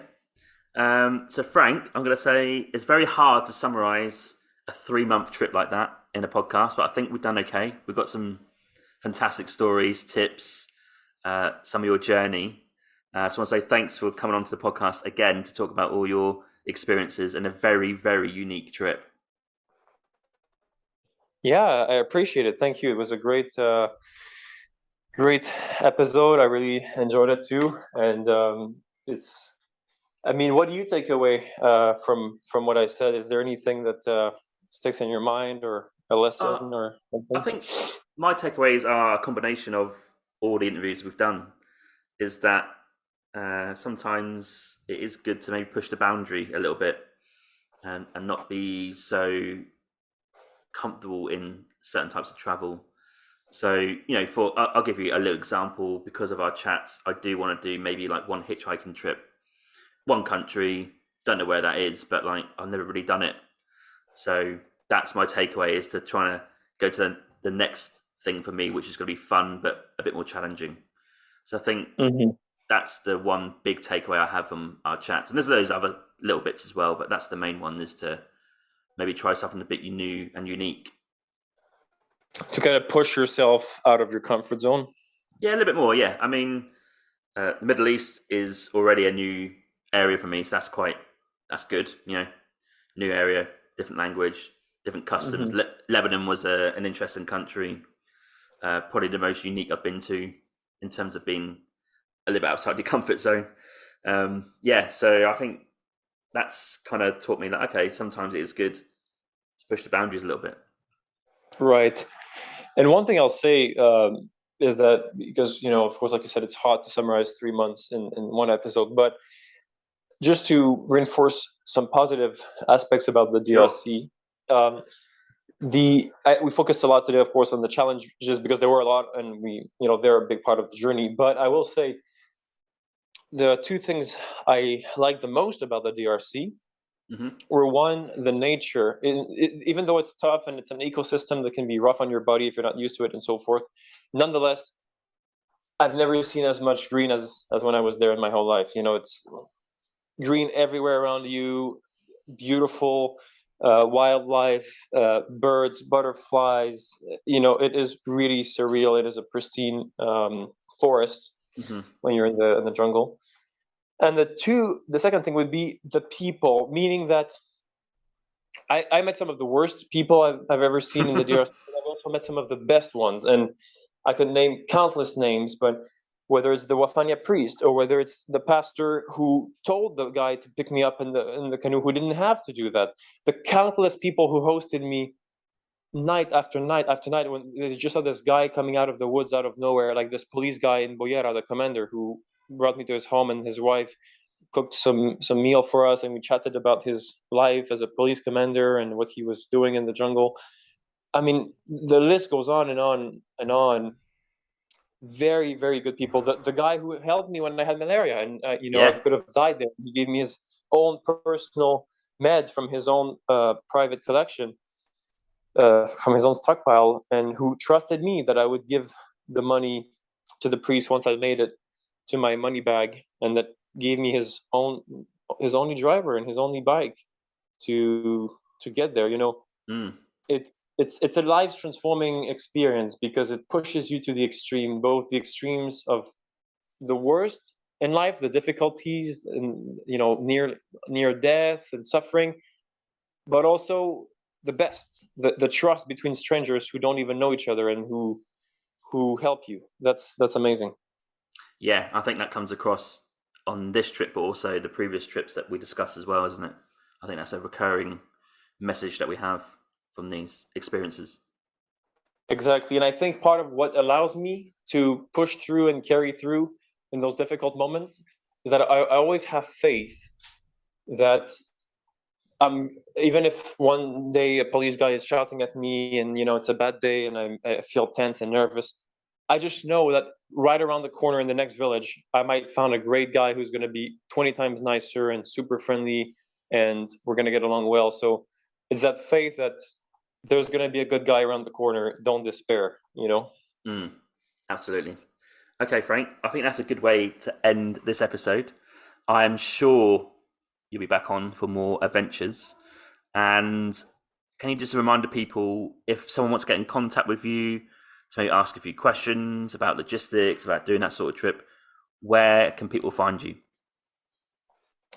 So there are different ways. One would be on Facebook. My name is Xavier PG, Xavier space PG. You can always post my Facebook profile on the episode. But otherwise, if people want to get in touch by email, my email is fxpg1999@gmail.com. Let me repeat that, fxpg1999@gmail.com. People are welcome to send me questions, messages, get in touch. I'm always happy to reply. Cool. And I'll put that email in the show notes. Is that cool as well? Yeah, absolutely. Brilliant. Okay, so people can copy paste that into their Gmail or whatever. Okay, Frank, thanks so much for coming on. I really appreciate it. My pleasure. Thank you. Thank you for listening to my Winging It Travel podcast episode today. You can find me on Instagram at James Hammond Travel or Winging It Travel Podcast. You can search for both. I release weekly clips of this podcast episode, as well as photos from the last 8 to 10 years of my travels. You can also follow me on TikTok, Facebook and Pinterest by searching Winging It Travel Podcast. I do release daily content to do with travel and the podcast throughout the week. Also check out my website, jameshammond.org. There's content about myself, my travels, and there's also a newsletter sign up as well as a contact form. Finally, please rate and review the podcast on Podchaser. This is my platform of choice. Alternatively, you can rate this on Apple or wherever you get your podcasts from. This really helps the podcast gain a bit of traction for the future in terms of guests and content.